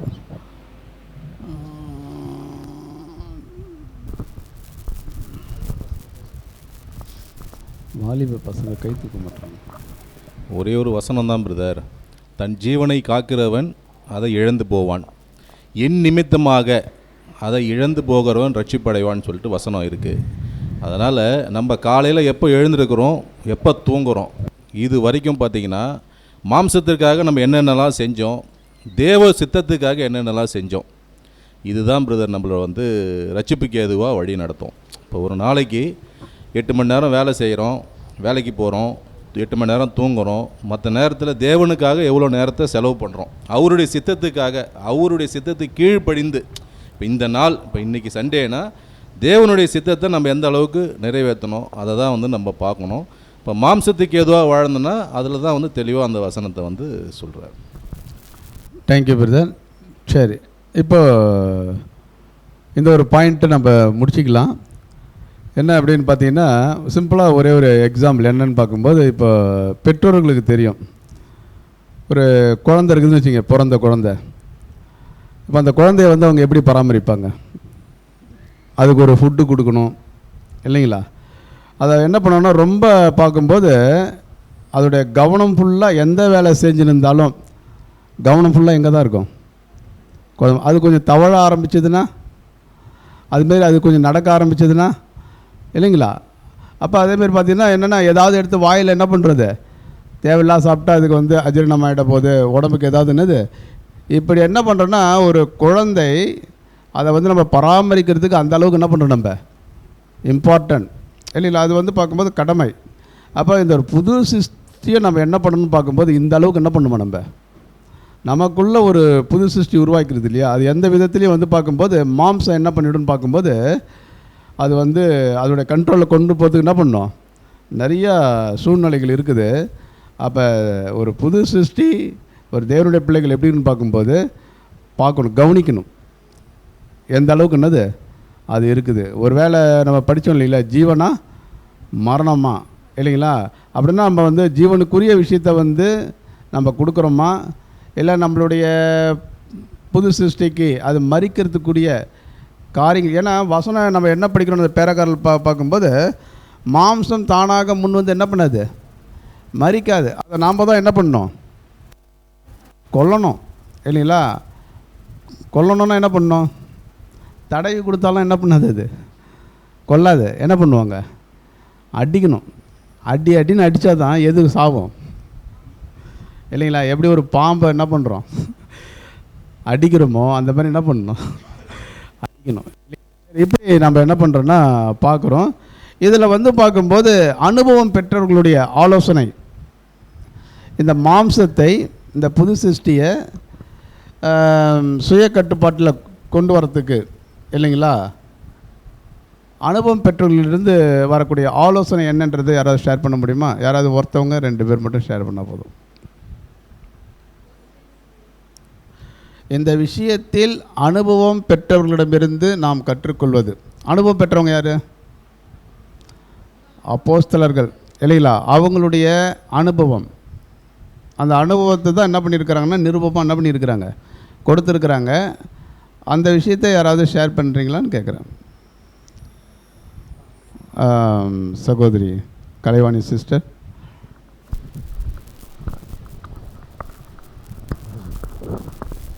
தேவனுடைய நாமம் மகிமைப்படுவதாக. இதில் அனுபவமற்றவங்க யார் சொன்னால் நம்ம அப்போஸ்தலனாகிய பவுல் சொல்லலாம். அவர் என்ன சொல்வார்னா, நான் விரும்பியதை செய்யாமல் விரும்பாததை செய்கிறேன், அப்போ நானும் அல்ல எனக்குள் இருக்கிற அப்படின்னு சொல்கிற மாதிரி ஒரு வசனம் சொல்லியிருப்பாங்க. அப்போ நாம் கூட வந்து இப்போ நமக்கு மாம்சமும் இருக்குது, நம்ம புது சிருஷ்டியாகவும் இருக்கிறோன்னா, அப்போ எந்த அளவுக்கு நம்ம அப்போஸ்தலர்கள் வாழ்ந்துருக்குறாங்க. அப்போ ஆனால் ஒரு கடைசியில் என்ன சொல்லுவாங்க, நல்ல போராட்டத்தை போராடினேன், ஓட்டத்தை முடித்தேன் அப்படின்னு சொல்லியிருப்பார், விசுவாசத்தை காத்துக்கொண்டேன். அப்போ வந்து அவருக்கு அந்த மாம்சமும் அவருக்கு மேற்கொண்டிருக்குது, மாம்சத்தோடையும் அவர் போராடி இருக்காரு. அப்போ அது ஒரு நம்ம நல்ல எக்ஸாம்பிளாக எடுத்துக்கலாம். அப்போ நம்ம கூட நம்ம புது சிருஷ்டியாக அழைக்கப்பட்டிருக்க நாம கூட நமக்கு மாம்சம் நிறைய மேற்கொள்ளும், அது தந்திரமானது, அது நம்ம எப்படி விழ வைக்கலான்னு அது ஆலோசனை பண்ணக்கூடியதுன்னு அப்படின்னு பார்க்குறோம். அப்போ ஒவ்வொரு நாளும் நம்ம என்ன பண்ணோம், அதோடு கூட போராடுறதுக்கு நம்ம முக்கியத்துவம் காட்டுறதை விட்டுட்டு, அப்போ நம்ம தேவன் மீது நம்ம அதை நாட்டம் கொள்ளக்கூடியவங்களா, தேவனுடைய விருப்பம் எதுன்னு தெரிஞ்சு கொள்ளக்கூடியவங்களா இருந்து, தேவனுடைய சித்தம் என்ன, தேவனை மகிமைப்படுத்துறது, தேவனுடைய காரியங்கள் அதிகமாக ஈடுபடுத்துறது, அதுக்கு நம்ம முயலும்போது அது கண்டிப்பாக அது தேவனுடைய சித்தம் அதை அழிச்சிடுன்றதை நான் பார்த்துக்கிறேன். எனக்கு தெரிஞ்சதே புரிஞ்சுன்னு. அருணகிரி பிரதர்.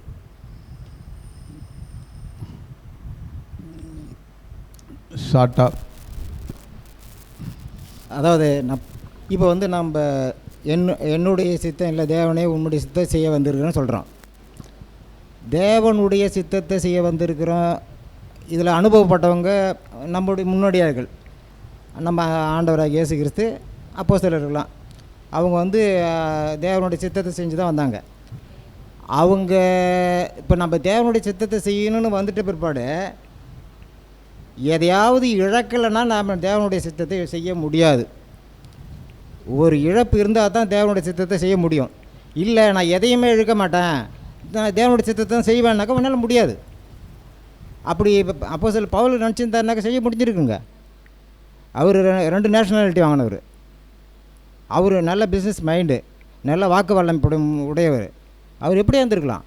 நம்ம ஆண்டவர் அவங்க எல்லாத்தையும் எழுந்தாங்க. இந்த பூமியில் வாழும் உரிமையை முழுவதுமாக அவர்கள் துறந்தவர்கள். அப்படி துறந்ததோடு தான் தேவனுடைய சித்தத்தை அவங்களால செய்ய முடிந்தது. நாம்ளும் அதேமாரி தேவனுடைய சித்தத்தை செய்ய வந்துட்டோம், நாங்கள் தேவனுடைய சித்தத்தை செய்ய வந்துட்டோம்னு சொல்கிறத விட தேவனுக்காக நம்ம இன்னத்தை இழக்கிறோன்றது தான் அங்கே முக்கியம். இழந்தால் தான் செய்ய முடியும், இழக்கலான்னு செய்ய முடியாது.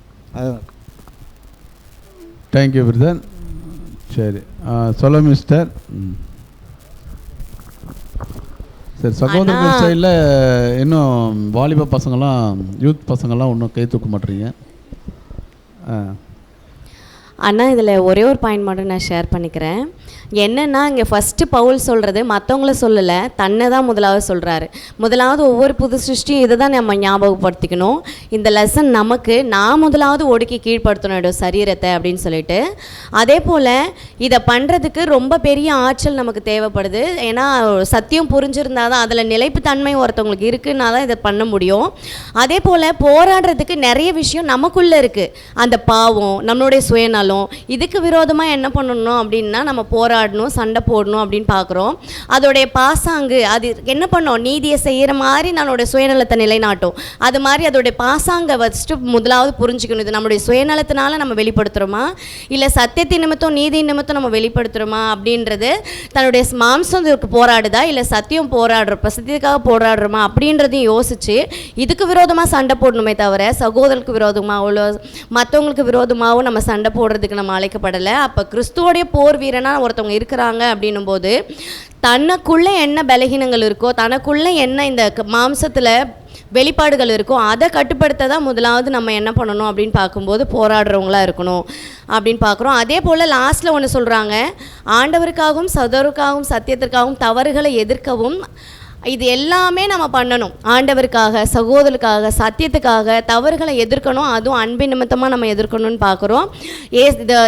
இது எல்லாமே இன்னும் மேலானது என்னென்னா சாத்தானுடைய தந்திரங்கள் நமக்கு தெரியாது கிடையாது. அவருடைய அநேக விஷயத்தில் அவருடைய தந்திரமான விஷயங்களை நுழைச்சி நம்மளை கன்ஃபியூஸ் பண்ணுவாங்க. அதையும் எதிர்த்து அதுக்குள்ளே நம்ம மாம்சத்தை இன்ஃப்ளூயன்ஸ் பண்ணி நம்மளுடைய புது சிருஷ்டியை அழிக்கிறதுக்கு நிறைய பிளான் பண்ணுவாங்க. அதையும் முதலாவது ஒரு புது சிருஷ்டி புரிஞ்சு அதை எதிர்க்க போராடணும் அப்படின்னு சொல்லிட்டு. தேங்க்யூ. சரி, அப்துல் பிரதர் கடைசியாக வந்து பார்த்தீங்கன்னா இந்த ஒரு பாயிண்ட்டுக்கு அப்துல் பிரதர் ஸ்டார்ட் தப்பாக நிறுத்திக்காதீங்க. அந்த கொஸ்டின் இன்னொரு முறை சொல்லுங்க போது. இதில் வந்து அப்போஸ்தலருடைய அனுபவம் ஒரே ஒரு எக்ஸாம்பிள் வந்து இப்போ நான் ஷேர் பண்ணுறது வந்து பேதுரு பிரதர். பேதுரு வந்து பார்த்திங்கன்னா இயேசு கிறிஸ்து கூடவே இருந்தார், எல்லா விஷயத்துலேயும் கலந்துக்கிட்டார். ஆனால் மரிக்க போகிறதுக்கு முன்னாடி வந்து இயேசு கிறிஸ்து பேதுருவை பார்த்து சொல்கிறாரு, சேவல் கூவுவதற்கு முன்னே 3 தடவை நீ என்னை மறுதளிப்ப அப்படின்னு சொன்னார். அதே மாதிரியே நடந்தது. அது ஏன் பேதுருவால் முடியலன்னு கேட்டிங்கன்னா, அதே ஞானஸ்தானம் எடுத்தாங்க, இயேசு கிறிஸ்து கூட இருந்தாங்க, இந்த பரிசுத்த ஆவி அவங்களுக்குள்ளே இல்லை. அப்போ எப்போ வந்து பேதுருக்குள்ளே பரிசுத்த ஆவி வந்ததோ அப்போ அந்த மாம்சத்தை முழுமையாக சாகடிச்சிட்டு ஒரே நோக்கம் அவர் எதை மட்டும் செஞ்சாருன்னு கேட்டிங்கன்னா, தேவனுடைய சித்தத்தை மட்டும், அந்த சித்தத்திற்காக முழுமையாக அர்ப்பணிச்சுக்கிட்டு என்ன சொல்கிறாரு சாகும்போது கூட, என் குரு மாதிரி என்ன நேராக சிலுவையில் அறையாதீங்க, தலைகீழ என்ன சிலுவையில் அறைங்க அப்படின்னு சொல்லி எந்த யூதர்களுக்கு மத்தியில் அவர் தலை காட்டுறதுக்கே பயந்தாரோ அதே யூதர்களுக்கு மத்தியில் மிக தைரியமாக பிரசங்கம் பண்ணி ஒரே இதில் நான் ஆயிரக்கணக்கான பேர் ஞானஸ்தானம் எடுக்கிற மாதிரிலாம் ஒரு நல்ல ரோல் மாடலாக இருந்திருக்காரு. அது வந்து ஒரு நல்ல விஷயம். Thank you brother. சரி, இப்போ நம்ம வந்து பார்த்திங்கன்னா இந்த அப்போஸ்தலர்களுடைய ஆலோசனை அது வந்து பார்க்கும்போது அதிகமாக இருக்குது. அதில் வந்து பார்க்கும்போது இந்த வசனங்களை என்ன பண்ணிக்கிறாங்கன்னா குறிப்பிட்டிருக்கிறாங்க, மற்றவர்களுக்கு பிரசங்கம் பண்ணுகிற நான் தானே ஆகாதவனா என்னது போகாதபடிக்கு. இது வந்து பார்க்கும்போது நல்ல போராட்டத்தை என்னது போராடுவதற்காக பவுல் எடுத்துக்கொண்ட ஒரு எக்ஸ்ட்ரீம் முயற்சின்னு தான் என்ன பண்ணலாம் சொல்லலாம். இதில் வந்து என்ன ஒரு விஷயத்தை வந்து பவுல் வந்து எல்லா பாயிண்ட்டும் நீங்கள் ஷேர் பண்ணதுனால ஒரே ஒரு பாயிண்ட் என்ன அப்படின்னு பார்த்தீங்கன்னா, சுயத்தை வெல்வதற்கு எதை வந்து பவுல் வந்து பார்த்தீங்கன்னா அதிகமாக முன்னால் வச்சாருன்னா விசுவாசம் எந்த அளவுக்கு தேவைப்படுறது. ஏன் அப்படின்னு பார்த்தீங்கன்னா, விசுவாசமானது நம்பப்படுவர்களின் உறுதி, காணப்படாதவர்களின் நிச்சயம் இல்லைங்களா. அப்போ பவுலை குறித்து நம்ம என்ன படிப்போம் அப்படின்னு பார்க்கும்போது, அவர் 3ஆம் மாதம் வரைக்கும் என்ன பண்ணார், எடுத்துக்கொள்ளப்பட்டார், ஒரு விஷயத்தை பார்த்துட்டாரு. அப்போ அதை அடைவதற்கு அவருக்கு எது வந்து அதிகமாக தேவைப்பட்டுச்சு அப்படின்னு பார்க்கும்போது விசுவாசம். எந்த அளவுக்கு தன்னுடைய விசுவாசத்தை அதில் என்ன பண்ணியிருக்கிறார் தெரியுமா. இப்போ ஆபிரகாம் எப்படி வந்து பார்க்கும்போது தேவனை பிரியப்படுத்துவதற்காக அங்கே என்ன பண்ணாருன்னா தன்னுடைய ஒரே பேரான குமாரன் என்ன பண்ணார். அப்போ வசனம் என்ன பண்ணிங்கன்னா, விசுவாசத்தினாலே ஆபிரகாம் இல்லைங்களா தேவனிடத்தில் என்ன பண்ணார், நற்சாட்சி. அப்படின்னா தேவனிடத்தில் நற்சாட்சி பெறுவதற்காக எக்ஸ்ட்ரீமாக பவுல் என்ன பண்ணியிருக்கிறார் தெரியுங்களா, விசுவாசத்தை காட்டியிருக்கிறார். அப்படின்னா அந்த சுயத்தை அழிப்பதற்கு கட்டுப்படுத்துவதற்கு எதை முன்னாடி வைக்கிறான்னு பார்க்கும்போது தேவன் மேலே எந்த அளவுக்கு என்ன பண்ணியிருக்கிறாரு, அந்த ஒரு நம்பிக்கை இல்லைங்களா, விசுவாசம், அவருடைய வாக்கு தத்தங்கள் மேலே அவரை பிரியப்படுத்துவதற்காக இல்லைங்களா, எந்த அளவுக்கு வந்து பார்க்கும்போது எக்ஸ்ட்ரீமான ஒரு காரியத்தை யார் காட்டியிருக்கிறாருன்னா பவுல் என்ன பண்ணியிருக்கிறாரு காட்டி. அதேமாதிரி ஒவ்வொரு தேவனுடைய பிள்ளைகளுக்கும் எது ரொம்ப முக்கியம் அப்படின்னு பார்க்கும்போது நிறைய விஷயங்கள் குறிப்பாக வந்து பார்க்கும்போது விசுவாசம். நாம் எதன் மேலே வந்து பார்க்கும்போது நம்பிக்கையோடு வந்தோமோ இல்லைங்களா, எந்த நம்பிக்கையில் உள்ளே வந்தோமோ அந்த நம்பிக்கையில் இது வரைக்கும் அசைக்க முடியாத என்னது அதை பெற்றுக்கொள்வதற்காக நம்ம எந்த அளவுக்கு என்ன பண்ணுறோம், நம்மளுடைய விசுவாசத்தை தேவனுக்கு முன்னால் நிரூபிக்கக்கூடியவர்களாக நம்ம என்ன பண்ணணும் இருக்கணும். அப்போ அந்த நிரூபிக்கிறதுல தான் என்ன வரும் தெரியுங்களா, பிரச்சனையே என்ன பண்ணோம் வரும் அப்படின்றத நம்ம பார்க்குறோம். சரி, இதில் வந்து பார்க்கும்போது நிறைய விஷயங்கள் என்ன பண்ணிட்டீங்க, மாம்சத்தை வந்து புதிய சித்தத்திற்கு எப்படி நம்ம கட்டுப்படுத்துவது, புது சிருஷ்டி பழைய சித்தம் என்னென்னலாம் வேலைகளை பண்ணோம், எப்படிலாம் குழப்பத்தை என்ன பண்ணோம் உண்டு பண்ணோம், இதெல்லாம் நம்ம படிச்சிட்டோம். அடுத்து நம்ம தலைப்பில் நம்ம போயிடலாம் பாருங்கள். அடுத்து என்ன அப்படின்னு பார்க்கும்போது, சுய கட்டுப்பாடு இல்லாத புது சிருஷ்டிகள் மீது சபையின் கடமை என்ன. இந்த பேராகிராஃபு ஃபுல்லாக நீங்கள் படிச்சிருப்பீங்க. இப்போ கட்டுப்பாட்டில் குறைவாக உள்ள புது சிருஷ்டிக்கு சபையின் கடமை என்ன அப்படின்னா இந்த விதத்தில் உங்களுக்கு நம்ம என்ன பண்ணலாம், உதவி செய்யலாம்.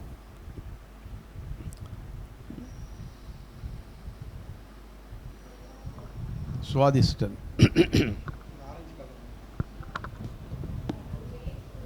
ஹலோ சுவாதி கை ஆர்த்தம்.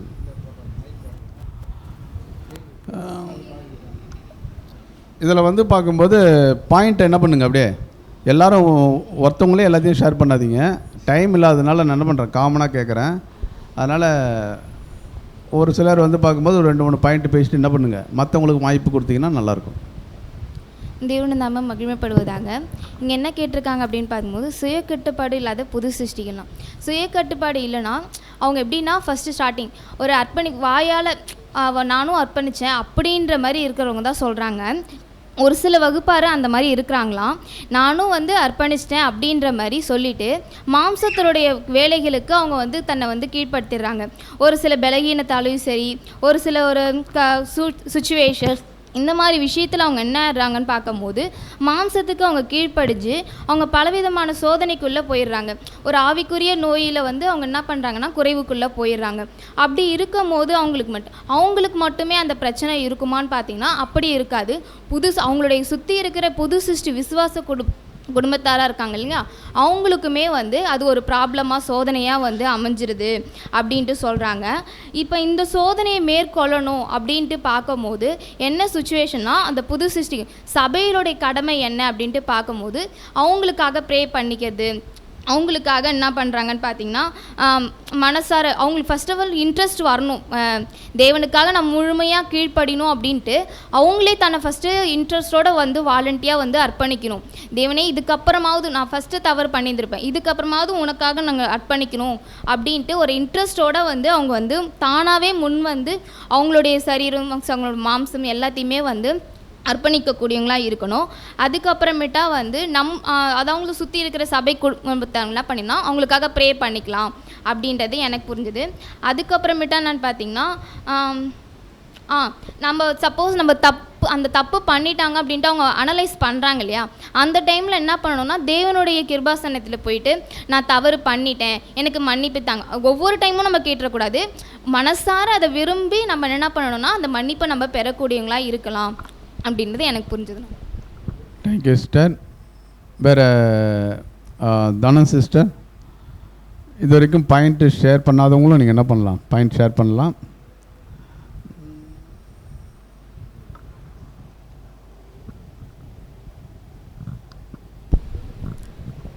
தேவனுக்கு மகிமை உண்டாவதாக.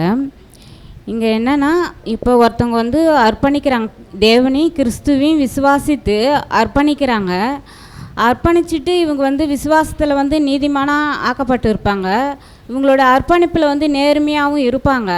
ஆனால் இவங்க மாம்சத்தின் அந்த கட்டுப்படுத்தல் வந்து அவங்க வந்து கொஞ்சம் முன்னேற்றம் இல்லாதான் இருப்பாங்க. ஏன்னா அவங்க வந்து சில சமயங்கள் வந்து அவங்களுக்குள்ள ஒரு பலகீனம் இருக்கும். என்னென்னா ஒன்று பொறாமை இருக்கலாம், கோபம் இருக்கலாம், ஏதாவது ஒன்று அவங்கக்கிட்ட இருக்கும். அவங்க என்னென்னா அவங்க வந்து பயமின்றி இருக்கிறாங்க. ஏன்னா பேர் சபையில் இருக்கும்போது கூட கொஞ்சம் பயம் இருக்கும். ஏன்னா தப்பு செய்தால் நரகத்துக்கு போயிடுவோம் அப்படின்ற ஒரு பயமாவது இருக்கும். ஆனால் அந்த பயம் அந்த சப்ஜெக்ட் கேட்ட உடனே அவங்களுக்கு அந்த பயம் போயிடும். அதெல்லாம் அர்ப்பணிப்புக்குள் உள்ளே வரும்பொழுது சில பலகீனத்தினால அவங்க வந்து பாதிக்கப்படுறாங்க. அதில் அவங்களுக்கு அந்த பயம் இல்லாமல் போனதுனால அவங்க இந்த மாதிரி சூழ்நிலைக்குள்ளே போகிறாங்க, இந்த சோதனைக்குள்ளே அவங்க ஆளாகிறாங்கன்னு புரிஞ்சுக்கிட்டேன். தேங்க்யூ. வேறு யாரும் ஷேர் பண்ணுறீங்களா?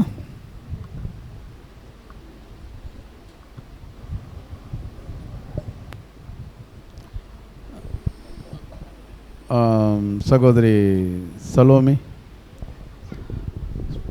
பாயிண்ட் கொஞ்சம் சுருக்கமாக ஷேர் பண்ணுங்கள் சிஸ்டர். சரிங்கண்ணா.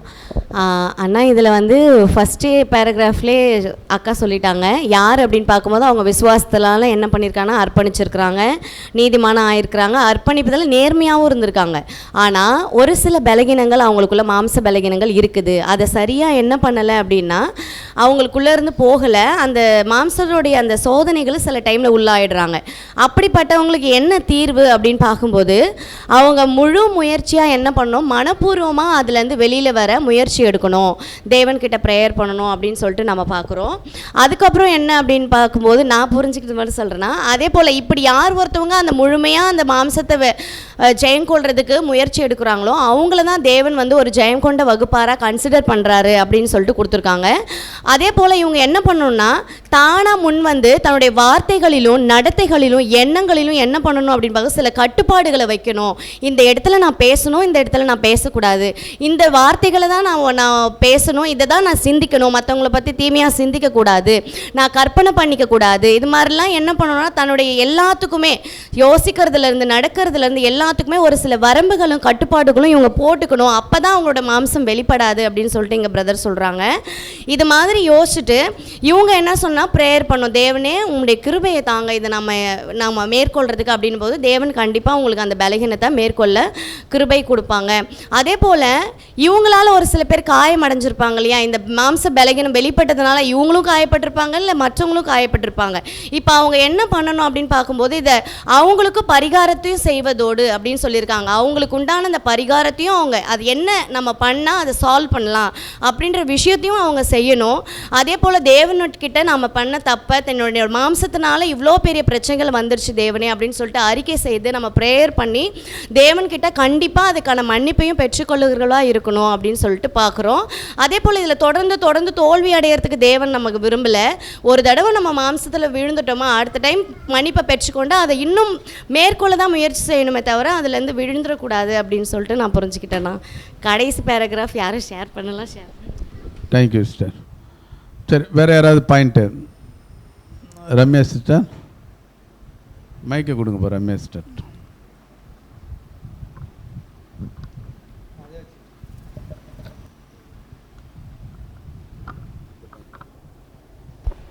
பிதாவாகிய தேவனுக்கு மகிமை உண்டதாக. எனக்கு புரிஞ்ச பாயிண்ட்ஸை ஷேர் பண்ணுறாங்க.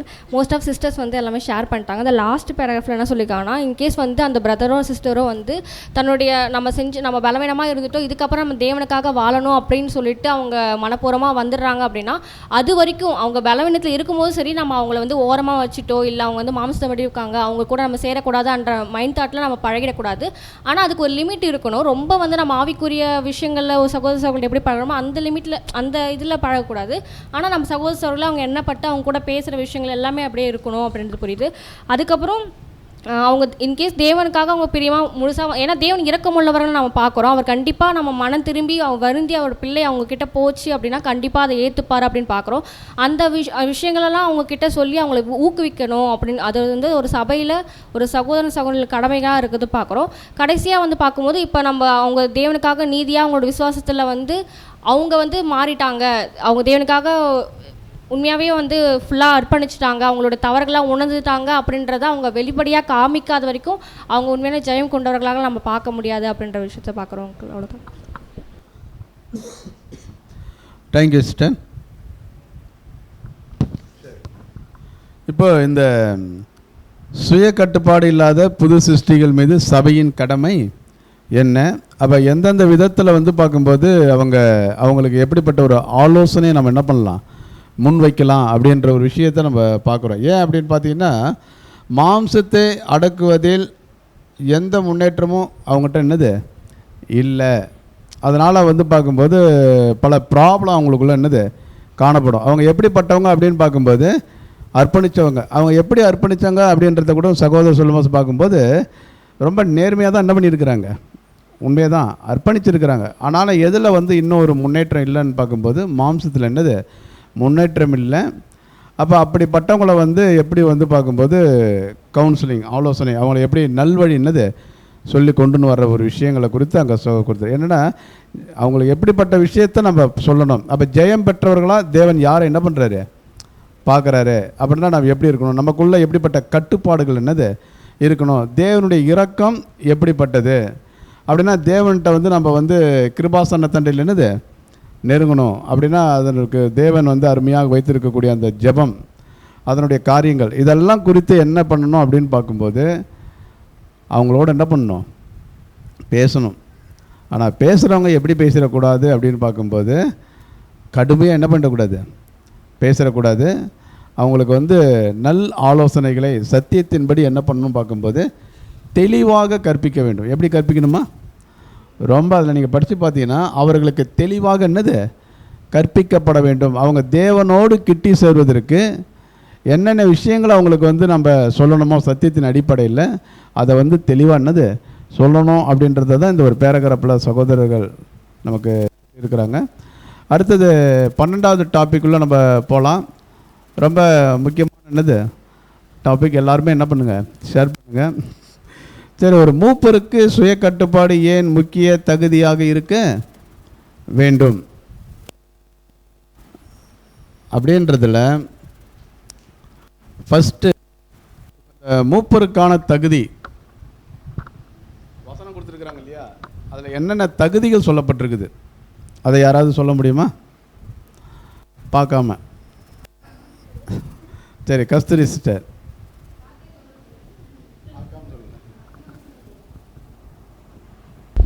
தீத்து 1 அதிகாரம் 7-8 வசனங்கள். ஏனெனில் கண்காணியானவன் தேவனுடைய உக்ரானக்காரனாய் ஏற்ற விதமாய் குற்றம் சட்டப்படாதவனும், தன் இஷ்டப்படி செய்யாதவனும், முற்கோபமில்லாதவனும், மதுபான பிரியமில்லாதவனும், அடியாதவனும், இழிவான ஆதாயத்தை இச்சியாதவனும், அந்நியரை உபசரிக்கிறவனும், நல்லோர் மேல் பிரியமுள்ளவனும், தெளிந்த புத்தி உள்ளவனும், நீதிமானும், பரிசுத்தவானும், இச்சை அடக்கமுள்ளவனும். இப்படிலாம் இருக்கணும்னு சொல்லிட்டு மூப்பருக்கு சொல்லியிருக்காங்க பிரதர். மூப்பர்களுக்குரிய தகுதிகள் இல்லை, அந்த வசனத்தில் சொல்லப்பட்ட என்னது தகுதி. ஓகே, கரெக்டாக சிஸ்டர் என்ன பண்ணிட்டாங்க, படித்து சொல்லிட்டாங்க இல்லைங்களா? சரி, ரெண்டாவது கொஸ்டின் என்ன அப்படின்னு பார்க்கும்போது 1 தீமோத்தேயு 5:18 இதில் வந்து பார்க்கும்போது போர் அடிக்கிற மாட்டை வாய் கட்டாயாக அப்படின்னா என்ன கொஸ்டின் பார்க்கும்போது, ஊழியம் செய்யும்போது அடிகள் பூர்த்தி ஆகுமா?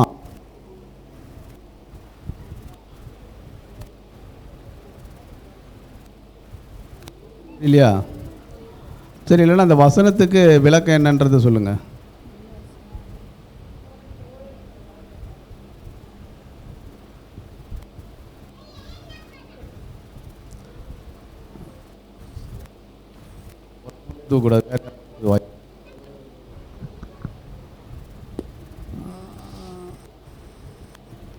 அப்போ மூப்பர்களை பற்றி யாரும் படிக்கலையா? சரி, சந்திரிகா சிஸ்டர் கை தூக்குனீங்க இல்லையா? ஓகே, சகோதரர்கள் சைடில்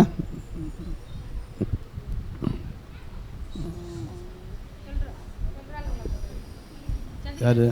சந்திரிகா சிஸ்டர். ஓகே பிரதர், இந்த வசனத்தில் வந்து போரடிக்கிற மாட்டை வாய் கட்டாயம் என்றும் வேலையால் தன் கூலிக்கு பாத்திரனாய் இருக்கிறான் என்றும் வேத வாக்கியம் சொல்லுகிறதே அப்படின்னு சொல்லியிருக்கு. இது அப்போஸ்தலனாகிய பவுல் எதுக்காக இதை பேசுவார் அப்படின்னு சொல்லி பார்த்தோன்னா,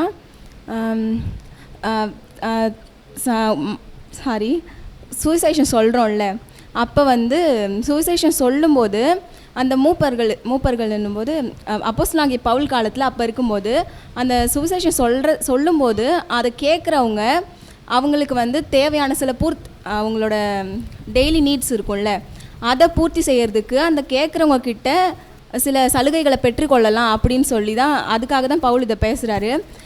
கொரிந்தியரில் கூட அவர் எப்படி சொல்லியிருப்பார்னா, கொரிந்தியர்கள்கிட்ட அந்த சலுகைகளை வந்து அவர் வாங்கியிருக்க மாட்டார்.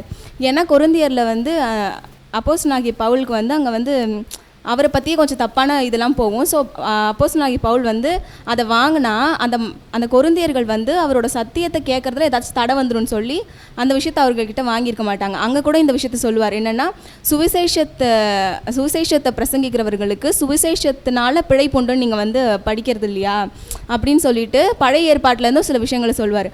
அப்படின்னா சத்தியத்தை சொல்கிறவங்க புதுசாக பேசிக் கிளாஸ் கேட்குறாங்கன்னா அவங்கக்கிட்ட இருந்து அதை பெற்றுக்கொள்கிறதுக்கு எல்லா உரிமைகளும் இருக்குது.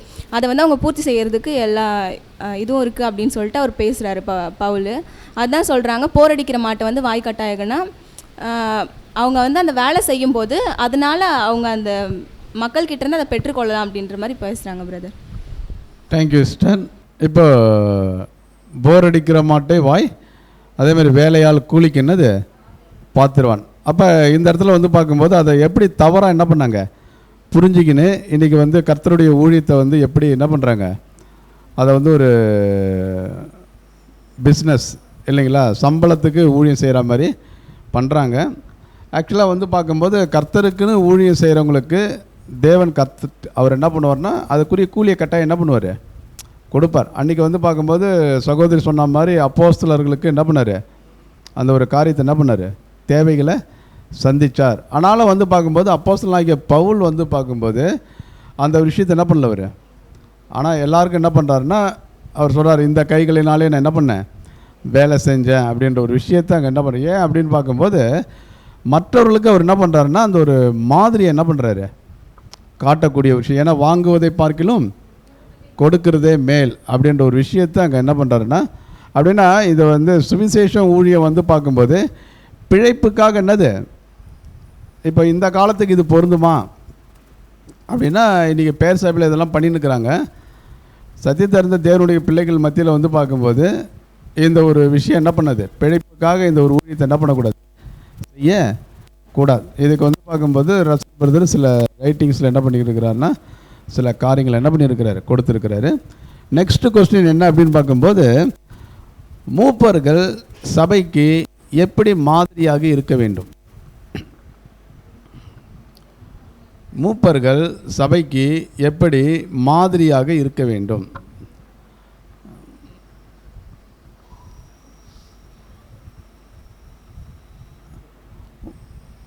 இதிலேருந்து கொஸ்டின் கேட்க மாட்டேன்ட்டு யாரும் படிக்காம வந்துட்டீங்களோ?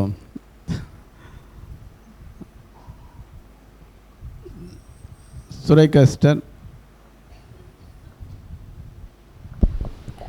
தேவனுக்கு மகிமை உண்டாவதாக. அண்ணா, ஒரு எல்டர் எப்படி இருக்கணும் அப்படின்னு நம்ம வேத வசனத்தில் பார்த்தோம். ப்ராக்டிக்கலாக அது இங்கே ஒரு சில வேர்டில் கொடுத்துருக்காங்கன்னா, அவங்க ரொம்ப சாந்தம் உள்ளவங்களா, ப்ளஸ் பொறுமையோட அன்பாக இருக்கணும் அப்படின்னு ஒரு சில வேர்டெல்லாம் கொடுத்துட்டு, எப்படி இருந்தால் சபையும் அப்படி இருப்பாங்க அப்படின்னு கொடுத்துருக்காங்க. அவங்க வந்து ஒரு அதிகாரியாவோ ஒரு ஆளுகை தன்மையோடையோ எக்லிஷாவில் இருக்கக்கூடாது. தேவன் அந்த ஒரு விஷயத்துக்காக அந்த ஒரு பொறுப்பை அவங்களுக்கு கொடுக்கல, சபைக்கு ஊழியம் செய்கிறதுக்காக கொடுத்துருக்காங்க. அப்படின்னா அந்த ஒரு கனிவோடு அவங்க நடந்துக்கணும். ஒரு முன் மாதிரி அப்படிங்கிறப்போ அது எல்லா விஷயத்துலேயும் இருந்தே எடுத்துக்கலான்னா, ப்ராக்டிக்கல் ட்ரூத் எல்லா விஷயத்துக்கும் அது பொருந்தும். அவங்க எந்த அளவுக்கு சத்தியத்துக்காகவும் சகோதரர்களுக்காகவும் ஊழியம் பண்ணுறாங்களோ, ப்ளஸ் அவங்க சொந்த லைஃப்பில் எந்த அளவுக்கு நம்ம முன்னாடி பார்த்த விஷயங்கள் இதுக்கு அடங்கும்னா, தானாக முன் வந்து எந்த அளவுக்கு தன்னுடைய மாம்சத்தை பலி செலுத்துகிற விதமாகட்டும், தன்னுடைய ஃபேமிலியை ரன் பண்ணுறது, இது எல்லா விஷயத்துலேயும் ஒரு எல்டர் ஒரு எக்லீஷாவுக்கு ஒரு முன் மாதிரியாக இருந்தால் மட்டும்தான் அந்த எக்லீஷா முழுவதுமே அவரை மாற்று கற்றுக்கொள்ளும். அந்த ஒரு எக்ஸாம்பிள் உள்ள வாழ்க்கையை மற்றவங்களும் காட்ட முடியுன்றது இங்கே கொடுத்துருக்காங்கண்ணா. Thank you sister. Vijayabaskar brother.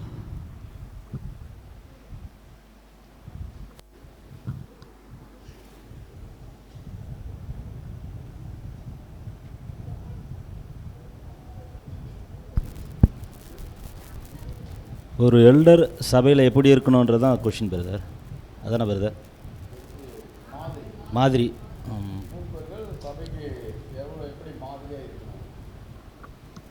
First அந்த ஒரு எல்டர் வந்து எல்லாருக்கிட்டையும் முதல்ல இறங்கி போய் பேசக்கூடியவராக இருக்கணும். எல்லாருக்கிட்டையும் அவர் எப்படி இருக்குன்னா கேஷுவலாக இருக்கணும். எல்டரை பார்த்து சபையார் என்ன பண்ணுறதுன்னா, போயிட்டு இவர்கிட்ட பேசலாமா பேசக்கூடாதான்ற ஒரு எண்ணம் அவங்களுக்குள்ளே வரக்கூடாது. அப்படி வரக்கூடாத அளவுக்கு நம்மளுடைய கேரக்டர் அவங்ககிட்ட என்ன பண்ணணும், காண்பிக்கணும் நம்ம.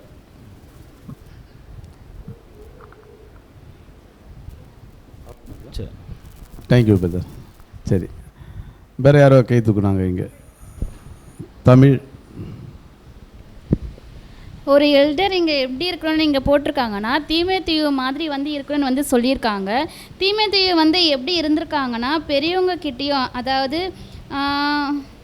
முதிர் வயது உள்ளவங்கக்கிட்டேயும் அவங்க வந்து கடிந்து கொள்ளாமல் ரொம்ப அன்பாக ஒரு தகப்பன் போல் அவங்க வந்து பிகேவ் பண்ணாங்க.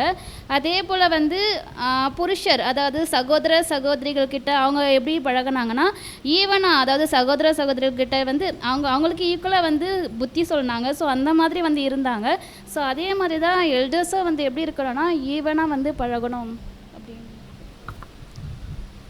ஓகே, வேறு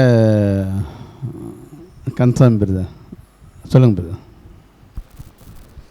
எல்டர் எப்படி இருக்கணும் அப்படின்னாக்கா, நம்ம சபையில் வந்து எல்டரை கண்டா ஒரு மரியாதையோடு நம்ம சபையில் உள்ளவங்க எல்லாரும் அதை சபையார் முதல்ல மரியாதையாக எல்டரை நடத்தணும். அதே போல் என்ன தேவைங்கிறத எல்டர் நம்ம புரிஞ்சுக்கிட்டு, அவங்க சபையாருக்கு என்ன தேவைங்கிறத புரிஞ்சுக்கிட்டு எந்த நேரத்துலையும் எந்த உதவியும் செய்ய அந்த எல்டர் தயாராக இருக்கணும். அதே போல் எந்த ஒரு விஷயத்தையும் சரியாக நடத்தக்கூடியவங்களாக இருந்தாக்கா ரொம்ப நல்லா இருக்குன்ற. தேங்க்யூ. போகனா சிஸ்டர்.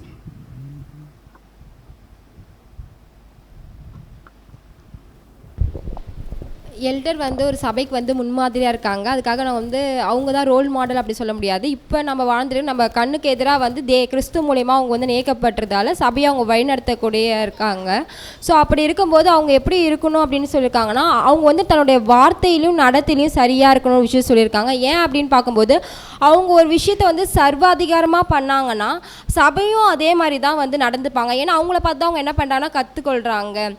அதுவே வந்து அவங்க வந்து சாந்தமாக பொறுமையாக அன்பாக இருந்தாங்கன்னா அதையுமே சபை அவங்க கிட்டேருந்து பார்த்து கற்றுக்கொள்வாங்க. அப்போ வந்து மூப்பர்ன்றவங்க அவங்களுக்கு கீழே இருக்கிற ஆடுகளை வந்து மேய்க்கிறதுக்காக அந்த ஆடுகள் வந்து அவங்கள நியமித்து வச்சுருக்காங்க. ஸோ அவங்கள பார்த்து தான் வந்து சபையார் கற்றுக்கொள்றதால அவங்க எல்லா விஷயத்துலையுமே வந்து பர்ஃபெக்டாக இருக்கணும் அப்படின்றத நான் புரிஞ்சுக்கிறேன். கஸ்தூரி.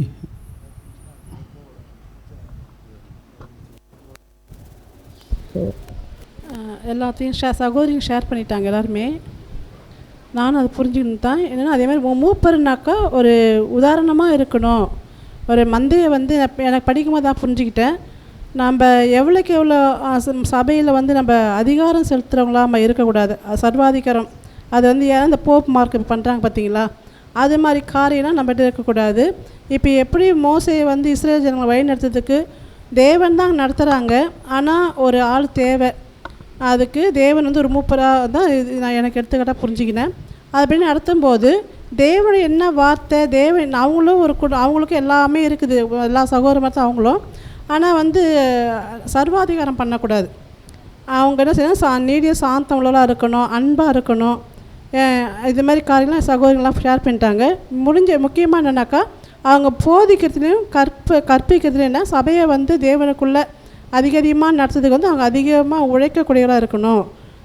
அவங்க வந்து எப்பொழுதும் 2 மடங்குக்கு மரியாதைக்கு தகுதி உள்ளதாக கருதப்படும். நம்ம மூப்பர் வந்து தேவனால் தேர்ந்து கொள்ளப்பட்டவங்க, அவங்கள வந்து நம்ம அனாவசியமாக நினைக்கக்கூடாது. அவங்க மரியாதைக்கு உட்படுறவங்கள தகுதியாக இருக்கணும்னு நமக்கு புரிஞ்சுக்கினேன்.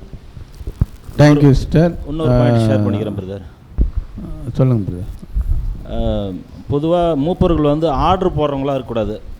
சபையார் மத்தியிலையோ இல்லை டீகன்ஸ் மத்தியிலையோ ஆர்டரு நான் சொல்லிட்டேன், அதை நீ கண்டிப்பாக செஞ்சு தான் ஆகணும்.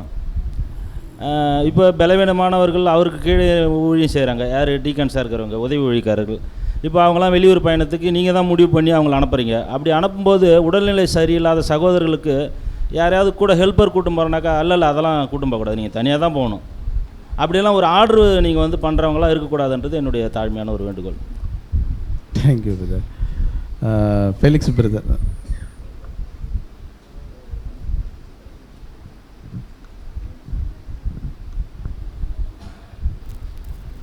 பிரதர் இதில் குறிப்பிட்டிருக்கிறது சொல்கிறோம் பிரதர்.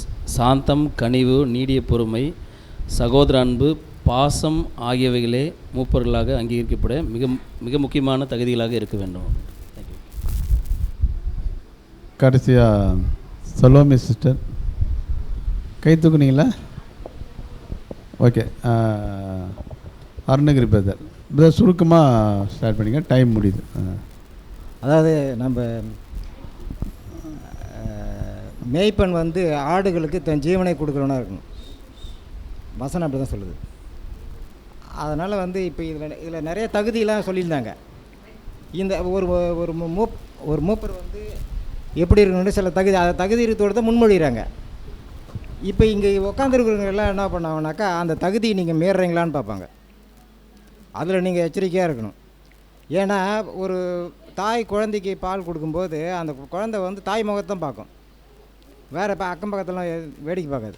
அதேமாதிரி நீங்கள் உணவு கொடுக்குறீங்க சபை மந்தைகளுக்கு, அப்போ வந்து நீ அந்த இருக்கிற சகோதரிகள்லாம் உங்களை தான் பார்க்கும். அதனால் அங்கே கொடுக்கப்பட்ட அந்த தகுதியெல்லாம் மீறாமல் நீங்கள் பார்த்துக்கோங்க. அதான். தேங்க்யூ. அப்துல் பிரதர். பிரதர், உங்களில் எவனாகிலும் முதன்மையாக இருக்க விரும்புகிறவன் எல்லாருக்கும் ஊழியக்காரனாக இருக்க கடவன் அப்படின்னு வசனம் சொல்லுது. அப்போது மூப்பர்கள் வந்து இப்போ ஒவ்வொருத்தவங்களும் சப்ஜெக்ட் கேட்டோம் இல்லைங்களா, இப்போ ஒவ்வொருத்தவங்களும் தேவனுடைய அழைப்பு, அந்த அழைப்பு வந்து சாதாரண அழைப்பு இல்லை. இப்போ எல்லாருமே வந்து சகோதர சகோதரிகளை வந்து தேவன் அழைச்சிருக்காரு, கிறிஸ்து வந்து வழி நடத்துகிறாரு. அப்போ அந்த சபையார்கள்கிட்ட வந்து மூப்பர்கள் எப்படி நடந்துக்கணும் அப்படின்னு சொல்லிட்டு ஒரு விஷயம் இருக்குது பிரதர். ஏன்னா மூப்பர்கள் வந்து சபையார்கிட்ட எப்படி நடந்துக்கிறாங்களோ இதை பார்த்து தான் மற்றவங்க வந்து அதை பின்பற்றுவாங்க. அப்போது அப்போ சின்ன பசங்களில் இருந்து வயசானவங்களும் இருக்காங்க. அப்போ பெரியவங்கக்கிட்ட எப்படி பேசணும், சின்ன பசங்கள்கிட்ட எப்படி சாந்தமாக நடந்துக்கணும், இதை வந்து ஏன்னா ஒவ்வொருத்தவங்களுக்குள்ளேயும் பார்த்திங்கன்னா கிறிஸ்துவனுடைய வித்து, எல்லோரும் வந்து கிறிஸ்துவை நம்ம வந்து மனவாட்டியாக மாறப்போகிறோம். அப்போ உண்மையான மனவாட்டி, கிறிஸ்துவனுடைய மனவாட்டியாக எப்படி நடந்துக்கணுன்றதை மூப்பரை பார்த்து சபையார்கள் வந்து வழி நடக்கணும். அந்த விஷயத்தில் வந்து அந்த எல்லாத்துலேயுமே சாந்தம், நீடிய பொறுமை, குழந்தைங்கள்ட்ட எப்படி பேசணும், பெரியவங்கள்ட்ட எப்படி நடந்துக்கணும், எல்லாத்துலேயுமே வந்து மூப்பர்கள் வந்து கரெக்டாக இருக்கணுன்றது என்னுடைய விஷயம். சரி, சொல்ல மிஸ்டர், கடைசியாக ஒரு பாயிண்ட்டு. அண்ணா இதில் ஒன்று சொல்லியிருக்காங்க, தீமோத்தேயு எப்படி இருக்கணும்னு சொல்லிட்டு பவுல் சொன்னாருன்னு. இந்த கடிந்து கொண்டு புத்தி சொல்லுன்னு ஒரு வசனத்தில் சொல்லியிருப்பாரு. அந்த கடிந்து கொண்டு புத்தி சொல்கிறதே எப்படின்றது அந்த ரீப்ரின்ஸில் போய் படித்தோன்னா ரொம்ப கிளியராக இருக்கும். அது அன்பின் நிமித்தம் அவங்க அதை மாற்றிக்கொள்கிற விதமாக என்ன பண்ணணும்னா நம்ம கடிந்து கொள்ளுதல் இருக்கணுமே தவிர அவங்கள அட்டாக் பண்ணுற விதமாகவும் அப்படி இருக்கக்கூடாது. ஒரு மூப்பருடைய விஷயம், நீங்கள் தப்பு பண்ணுறீங்கன்றத ஒரு அவங்களோட கேரக்டர் அசாசின் எப்படி கேரக்டரை குற்றப்படுத்துகிற விதமாக நம்மளுடைய வார்த்தைகள் வெளிப்படக்கூடாதுன்னு பார்க்குறோம். அதே போல் இன்னொன்று என்ன கொடுத்துருக்காங்க அப்படின்னு பார்க்கும்போது ஒருவனையும் தூஷியாமலும், ஆக்சுவலாக ஒரு எல்டராக இருக்கிறோடைய எல்டர்ஷிப்போட முக்கியமான தகுதியே இதுதான். நாம் பின்னாடி போயிட்டு ஒரு சகோதரனை பற்றி எல்டர் கண்டிப்பாக தப்பாக பேசவே கூடாது. ஒருத்தவங்களை பற்றி இன்னொருத்தவங்க கிட்ட, அது க்ளோஸ் ஃப்ரெண்டாக இருக்கலாம், இல்லை ஒய்ஃபாக இருக்கலாம், ஒய்ஃப் கிட்டேயோ எதுவாக இருந்தாலும் சரி, ஒருத்தவங்களை பற்றி தூஷணமான அவங்க தப்பே செஞ்சுருந்தாலும் ஆக்சுவலாக இது எல்லாருக்குமே ஒவ்வொரு புது சிருஷ்டிக்குமே இது. ஆனால் முக்கியமாக என்ன அப்படின்னு பார்க்கும்போது எல்டராக இருக்கவங்க என்ன யோசிச்சிருவாங்கன்னா, நம்ம பேசலாம் மற்றவங்க கிட்ட, நம்மளை பற்றி தான் மற்றவங்க கிட்ட நம்ம மற்றவங்க பேசக்கூடாது அப்படின்னு நம்ம யோசிச்சிருவோம். ஆனால் இவங்க எல்டர் என்ன பண்ணுவாங்கன்னா மற்றவங்களை பற்றி இன்னொருத்தவங்க கிட்ட குறையா பேசியிருப்பாங்க. முதலாவது அவங்க இருக்க வேண்டியது ஒன்றுனா ஒருத்தவங்களையும் தூஷிக்கவே கூடாது. அவங்க தப்பே பண்ணியிருந்தாலும் மற்றவங்க கிட்ட போய் இவங்க தப்பு பண்ணுறாங்க, இது மாதிரி இது பேசுகிறாங்க அப்படின்னு ஒரு மூப்பர் வந்து சொல்லக்கூடாது. அதை அவரே வச்சுக்கிட்டு அவங்களுக்காக ப்ரேயர் பண்ணணும். ஏன்னா அதுக்கு தான் கண்காணியாக நியமிச்சிருக்கிறாரு அவங்களையே, இந்த சபையை வந்து எல்லாருமே சபையாக மாற்றுறதுக்கு. ஓகே, நான் அது மட்டும் ஷேர் பண்ணிக்கிறேன். சரி, நம்ம கன்க்ளூஷன் கொடுத்து நம்ம முடிக்கலாம். சகோதரர் ரஞ்சித் பிரதர் கடைசியாக கன்க்ளூஷன். கை தூக்குனீங்களா? யாருன்னா கவனிக்கல நான். யாருன்னா கை தூக்குனீங்க, பாயிண்ட் ஷேர் பண்ணணும். கீழே உட்காந்துக்கிறதுனா தெரிலம்மா. சரி, தீர்த்தமால் சிஸ்டர் ஒரே ஒரு பாயிண்ட், ஒரு நிமிஷம். எல்லாருமே ஷேர் பண்ணிட்டாங்க, அதனால ஒரே ஒரு பாயிண்ட் மட்டும். என்ன ஒரு பாயிண்ட்டு அப்படி பார்க்கும்போது இப்போது நிறைய கேரக்டர், அந்த குணலட்சணம் இப்படிலாம் இருக்கணும் அப்படின்றது எல்லாமே பார்த்துட்டோம். ஸோ ஒரு மூப்பராக இருக்கிறவங்க வந்து இந்த மாதிரி ஒரு குணலட்சணத்தை ஆவிக்குரிய கனிகளில் இருக்கும்போது சபையாரும் அதே மாதிரி வளருவாங்க அப்படிங்கிறத நம்ம பார்த்துட்டோம். சர்வாதிகாரம் பண்ணால் அதே இதுதான் அவங்களுக்கு வரும் அப்படிங்கிறத பார்த்துட்டோம். ஸோ அவங்க எப்படி பத்திரான சத்தியத்தை சொல்லணும் அப்படின் போது அன்போட சத்தியத்தை சொல்லக்கூடியவங்களாக இருக்கிறாங்க. அதே சமயத்தில் என்னென்னா அவங்களோட வார்த்தைகள் வந்து எப்படி இருக்கணும் அப்படின்னு பார்க்கும்பொழுது சாரம் மேறினதாக இருக்கணும், உப்பால் சாரம் மேறினதாக இருக்கணும். எப்படின்னா அவங்க எடுக்கிற ஒவ்வொரு சத்தியமே கிறிஸ்துவோடு போய் சேர்க்கக்கூடியதாக இருக்கணும் சிந்தை. அவங்களோட சிந்தை வந்து, ஏன்னா இப்போ நம்ம சபைக்குரிய ஓட்டத்துக்காக தான் வந்திருக்கிறோம், அழைக்கப்பட்டிருக்கும் போது கண்டிப்பாக குறைபாடுகள் இருக்கும். மாம்சத்தன்மையில் இருக்கிறதுனால நம்ம ஏற்கனவே அந்த கொஷின்ஸ்லாம் பார்த்துருக்குறோம் முன்னாடி. ஸோ அது எல்லாத்தையுமே அவங்க ஓவர் கம் பண்ணி ஜெயிச்சு அவங்களையுமே சபையாக மாறணும். ஸோ அந்தளவுக்கு வந்து என்ன பண்ணணும், அவங்க சத்தியத்தை எடுக்கக்கூடியவங்களாக இருக்கணும். ஏன்னா குறைபாடுகள் சொல்லும்போது அவங்கள காயப்படுத்துகிற மாதிரியோ இல்லை அவங்கள ரொம்ப குற்றப்படுத்துகிற மாதிரியோ இல்லை அவங்கள எப்படி சொல்கிறது, ஒரு டிஸ்கரேஜ் பண்ணுற மாதிரியோ இல்லாதபடிக்கு அவங்க அதுலேருந்து வெளியில் வந்து என்கரேஜ்மெண்ட் ஆகிட்டு திரும்ப அவங்க என்ன பண்ணணும்னா நல்லா தன்னுடைய ஓட்டத்தை சரியாக ஓடி தேவனோடு கிறிஸ்துவோடு சேரணும். அந்த ஒரு சாயலுக்குள்ளே அவங்க போகிற அளவுக்கு அவங்க தன்னை வழி நடத்தக்கூடியவங்களாக இருக்கணும் ஆடுகளை அப்படிங்கிறத ஷேர் பண்ணிக்கிறாங்க. Thank you sister. ஒரு பாயிண்ட்டு நிறையா சொல்லிட்டீங்க. ஓகே, சரி, கடைசியாக கன்க்ளூஷன் நம்முடைய சகோதரர் ரஞ்சித் பிரதர் அவர்கள். Thank you brother. ஸோ நம்ம பார்த்து கொண்டிருக்கிற பாடத்தினுடைய தலைப்பு தன்னடக்கம் மற்றும் சுய கட்டுப்பாடு. இந்த பாடம் வந்து ஒவ்வொரு புது சிருஷ்டிக்குமே பொருந்தக்கூடிய விஷயமா இருக்குது. ஃபர்ஸ்ட் ஆஃப் ஆல் நம்ம அதை யோசிச்சுப்போம். இப்போ பார்க்கும்போது நம்ம சபையில் இருக்கக்கூடிய ஒரு அருமையான கேள்வி, ஒரு மூப்பருக்கும் சுய கட்டுப்பாடு என்பது எவ்வளோ அவசியமானதை பார்த்துருக்கோம். ஏன் அப்படின்னு பார்க்கும்போது அவங்க யாரும் பார்க்கும்போது தேவன் நியமிக்கப்பட்ட ஒரு கருவி. அந்த கருவி என்ன பண்ணு பார்க்கப்படும், நம்ம பேசின எல்லா வார்த்தைகளையுமே தெய்வீக சத்தியம். அந்த சத்தியத்துக்கு உட்பட்டு பார்க்கும்பொழுது 100% யாரும் இந்த பூமியில் இல்லை என்பது குறிப்பிடத்தக்கது. கரெக்டுங்களா? ஆனாலும் அந்த ஊழியத்திற்காக பிரயாசங்கள், முயற்சிகள் ஆர்வத்தை வெளிப்படுத்தக்கூடிய இருக்காங்க இல்லையா, அப்படி இருக்கும்போது நம்ம என்ன பண்ணுறோம்னா அந்த வாய்ப்பை கொடுக்குறோம். அந்த வாய்ப்பை பயன்படுத்த எப்படி இருக்கக்கூடாதுனாக்கா, மந்தையை வந்து நம்ம இஷ்டத்துக்கு பேசுகிறது. எனக்கு அந்த ஒரு வருஷம் வாய்ப்பு கொடுத்தாங்கிறதுனால நான் அந்த இடத்துல போயிட்டு பண்ணும்பொழுது நம்ம வார்த்தைகள் பேச்சு எப்படி இருக்குன்னா வித்தியாசம் காணப்படக்கூடாதுன்றது மிகப்பெரிய கட்டுப்பாடு. அப்படின்னா தாழ்மை. ஏன்னா இயேசு கிறிஸ்து என்ன பண்ணாருன்னா, நானே ஆண்டவரும் போதகரும் சொல்கிறீங்க, நான் என்ன பண்ணுறேன், போயிட்டு பாதம் கழுவுறோம். அப்புறம் இந்த பாதம் கழுவு மனப்பானம் எப்போ உருவாக்கப்படுனாக்கா, நாம் எப்போ அந்த வாய்ப்பை பெற்றுக்கொண்டு அதற்காக நம்ம அர்ப்பணிக்கிறோமோ, அந்த அர்ப்பணிக்க போகும்போது நான் ஒரு ஊழியக்காரன், நான் ஒரு பணிவிடைக்காரன், நான் ஒரு வேலைக்காரன் எண்ணம் எப்போ உருவாக்கப்படுதோ அப்போ என்ன பண்ண முடியும், உண்மையாகவே இந்த ஊழியத்தை எண்ணி அதான் பார்க்குறோம், கனமுள்ள ஊழியம். தேவன் நம்மளை உண்மை ஒன்று எண்ணி தான், பட் நம்ம உண்மையாக கிடையாது, கொடுத்தா பண்ணுவாங்கன்ற நம்பிக்கையில் கொடுக்குறாரு இல்லையா. அதை பெற்றுக்கொண்டிருக்கிற அந்த மூப்பர்களாக இருக்கட்டும், உதவிக்காரர்களாக இருக்கட்டும், சரியாக சுய கட்டுப்பாடை பயன்படுத்தினா பண்ணணும். இது தேவனுடைய ஊழியம், இது தேவனுடைய சபை.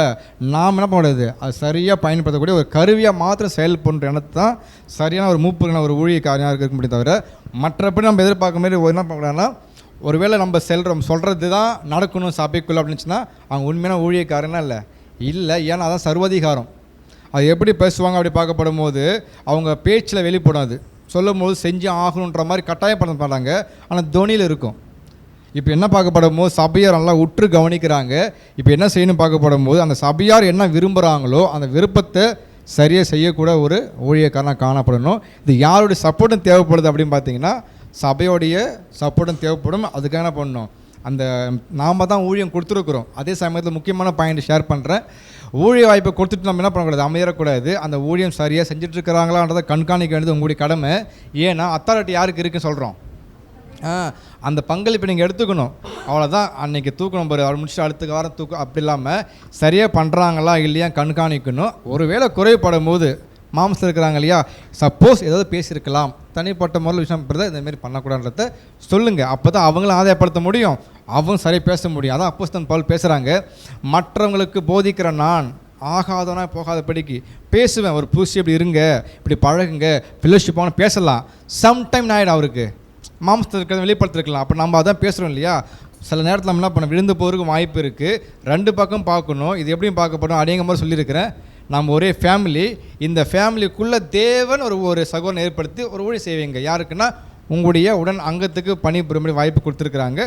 அந்த மனப்பானில் கொண்டு போனோம்னா ஒன்னஸ் நிலைநாட்டப்படும், ஒற்றுமை இருக்கும், ஐக்கியம் காணப்படும். ஒருவேளை இவங்க எல்லாரும் காட்டிலும் நமக்கு தான் அதிகம் இருக்குன்றதை எண்ணி பண்ணோம்னா கொஞ்ச நாள் தான் நீடிக்கும். தேவன் என்ன பண்ணுறாங்களே, அவரே எடுத்து வர வச்சுருவாங்க. செஸ்காயின் மாதிரி தான், இது தேவையில்லை இப்போதைக்கு. அப்போனா ஏன் எடுத்து வைக்கிறாங்கன்னா பாடம். அப்போ இப்படி தான் நம்ம யோசிக்கணும். அப்போனா மூப்பு சொல்லும்போது உண்மையாகவே சுய கட்டுப்பாடு ரொம்ப அவசியம். நம்ம என்ன யோசிக்கிறோம், என்ன பேசுகிறோம், சபையார் அதுக்கு விருப்பமாக இருக்குமா, அது அவங்க போதுமானதாக இருக்க என்ன பண்ணணும், யோசிப்புலாம் காணப்படும் பட்சத்தில் இந்த வசனங்கள்லாம் நம்ம 100க்கு பதிவு பண்ண முடியாது. பட் என்ன பண்ணலாம், அதை ஒப்பிட்டு பார்க்க போடும்போது ஓரளவுக்கு அட்ஜஸ்ட் பண்ணிக்க முடியும். ஏன்னா இது பிரதான மெய்ப்பெண் இயேசு பண்ணிட்டு மாபெரும் ஊழியம் இது. அதுக்கு நிகரானவர் யாரும் இல்லை, பொருத்தி பார்க்க முடியாது. வசனம் படிச்சுட்டு நம்ம யோசிக்க சில நேரத்தில் இப்படி இருக்காங்கன்னா நோ, வசனம் இப்படி இருக்கணும்னு சொல்லப்பட்டிருக்கு. அந்த வசனத்தை வச்சு என்ன பண்ணலாம், நம்ம குடும்பத்தில் பார்க்கப்படும் போது ஓரளவுக்கு பண்ணுவார், கொடுப்போம் என்ற எண்ணத்துலாம் வருமத்தார். 100% வசனம் வச்சு யாரும் பார்த்தீங்கன்னா அது மிகப்பெரிய தவறான ஒரு புரிதல். அப்படியும் பார்க்க மாட்டோம். நம்ம அநேக பாடம் கேட்டோம். அப்படின்னா இங்கே லாஸ்ட்டாக பார்க்கப்படும் போது ஒரு மூப்பன், ஒரு சபையினுடைய ஊழியக்காரன், ஒரு உதவிக்காரர் எப்படி காணப்படும் சபையார் கருத்து பதிவு பண்ணியிருக்கீங்க. அதுவும் உள் வாங்கியிருக்கிறோம். நமக்கு அந்த வாய்ப்பு கொடுக்கப்பட்டிருக்கு. அதனால் நம்ம எப்படி சிறப்பாக செய்வதற்கு நம்ம என்ன பண்ணணும், ஒப்பு கொடுக்குறோம். நீங்கள் அதுக்காக என்ன பண்ணுங்கள், எங்களுக்காக ஜெபித்துக் கொள்ளும்படியாக அன்போடு கேட்டுக்கொள்கிறோம். தேவன் தமிழ் சொல்லுங்கண்ணா.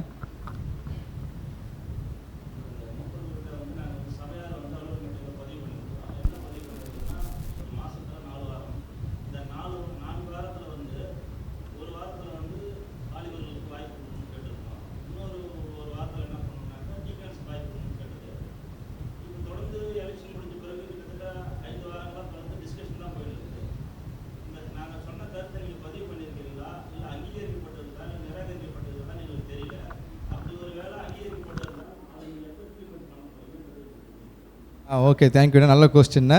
பட் இது கேட்ட கொஸ்டினுக்கான ப்ரிப்பேர் எல்லாமே எல்டெஸ்ட் பேசி முடிவு பண்ணிட்டோம்.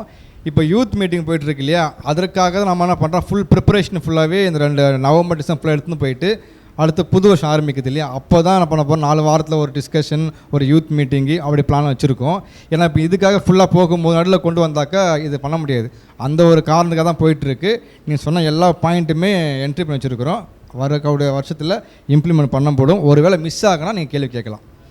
Thank you brother. வேறு ஏதாவது சந்தேகம் தான் சொல்கிறீங்க இல்லை? சந்தேகம் சரி, ஓகே. நம்ம வந்து இதோட முடிக்கலாம். இதில் மூப்பருக்கு இன்னொரு விஷயத்தையும் நிறையா சொல்லியிருப்பாங்க நிறையா.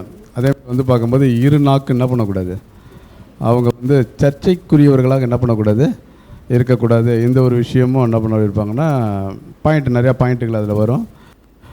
இது வந்து நீங்கள் எப்படி எடுத்துக்கூடாதுன்னா, கவுன்சிலிங் மூப்பர்களுக்கு மட்டும் என்ன பண்ணக்கூடாது, எடுத்துக்கூடாது. இப்போ ரசல் பிரதர் என்ன சொல்கிறாரு அப்படின்னு பார்க்கும்போது, ஒரு சபையில் வந்து 10 பேர் இருக்கிறீங்களோ, 20 பேர் இருக்கிறாங்களோ, 30 பேர் இருக்கிறாங்களோ, அவங்க எல்லாருமே மூப்பர்களாக ஆகிறது கிடையாது. அந்த மூப்பர்களுக்குரிய குவாலிஃபிகேஷன் அவங்களுக்கும் என்ன பண்ணணும். எங்கள் சபையில் எத்தனை பேர் தேர்ந்தெடுக்கிறது ஒரு 2 பேரோ 3 பேரோ 4 பேரோ இருக்கலாம். ஆனால் தேர்ந்தெடுக்கப்பட்ட எங்கிட்ட கேட்கும்போது நாங்கள் என்ன திரும்ப பதில் சொல்லணும், வெளியில் எங்கள் சபையில் எல்லாருமே என்னது எல்டருக்குரிய குவாலிஃபிகேஷனில் என்ன பண்ணுறாங்க, இருக்கிறாங்க. அந்த அளவுக்கு தேர்ச்சி பெற்றவர்களாக இருக்கிறாங்கன்றத நாங்கள் என்ன பண்ணணும் மற்றவங்ககிட்ட சொல்ல. அப்படின்னா எல்டர் அப்படின்னா அவங்ககிட்ட மட்டும் ஒரு சில விஷயத்தில் நம்ம என்ன பண்ணக்கூடாது, பார்க்குறது கிடையாது. நாம்ளும் அதுக்குரிய விஷயத்தில் என்ன பண்ணணும், தகுதியாக. ஏன்னா வசனம் என்ன சொல்லுது, எல்டர் மட்டும் மூப்பர் மட்டும் புருஷராகுங்கன்னு சொல்லுதா இல்லையா? மூப்பர்கள் மட்டும் பூரணத்தை நோக்கி என்ன பண்ணுங்க, கடந்து செல்லுங்கள் அப்படின்னு வசனம் இருக்குதா? இல்லை. வசனன்றது எல்லாருக்கும் என்னது, காமன் இல்லைங்களா? இந்த அழைப்புக்குள்ளே வந்திருக்கிற எல்லாருக்கும் என்னென்னா அது ஒரு காமன். அப்படின்னா எல்லாருமே என்னென்னு பார்க்கும்போது பூரணத்தை நோக்கி போகணும். எல்லாருமே வந்து பார்க்கும்போது புருஷருக்குரிய அந்த தகுதிகள் என்ன பண்ணணும், அடையணும், பொறுப்புகள் இல்லைங்களா? அந்த ஒரு விஷயத்தை வந்து நம்ம இருக்கணும் அப்படின்றதையும் நம்ம என்ன பண்ணுறோன்னா பார்க்குறோம். ஓகேங்களா? சரி, இது வந்து பார்க்கும்போது மீதி வந்து பார்க்கும்போது நம்ம அடுத்த வாரம் என்னது மீதி 3 கொஸ்டின் இருக்குது இல்லையா, நல்லா படிச்சுன்னு வாங்க. அதுலேருந்து உங்களுக்கு என்ன பண்ணப்படும்னா கொஸ்டின்கள் கேட்கப்படும்.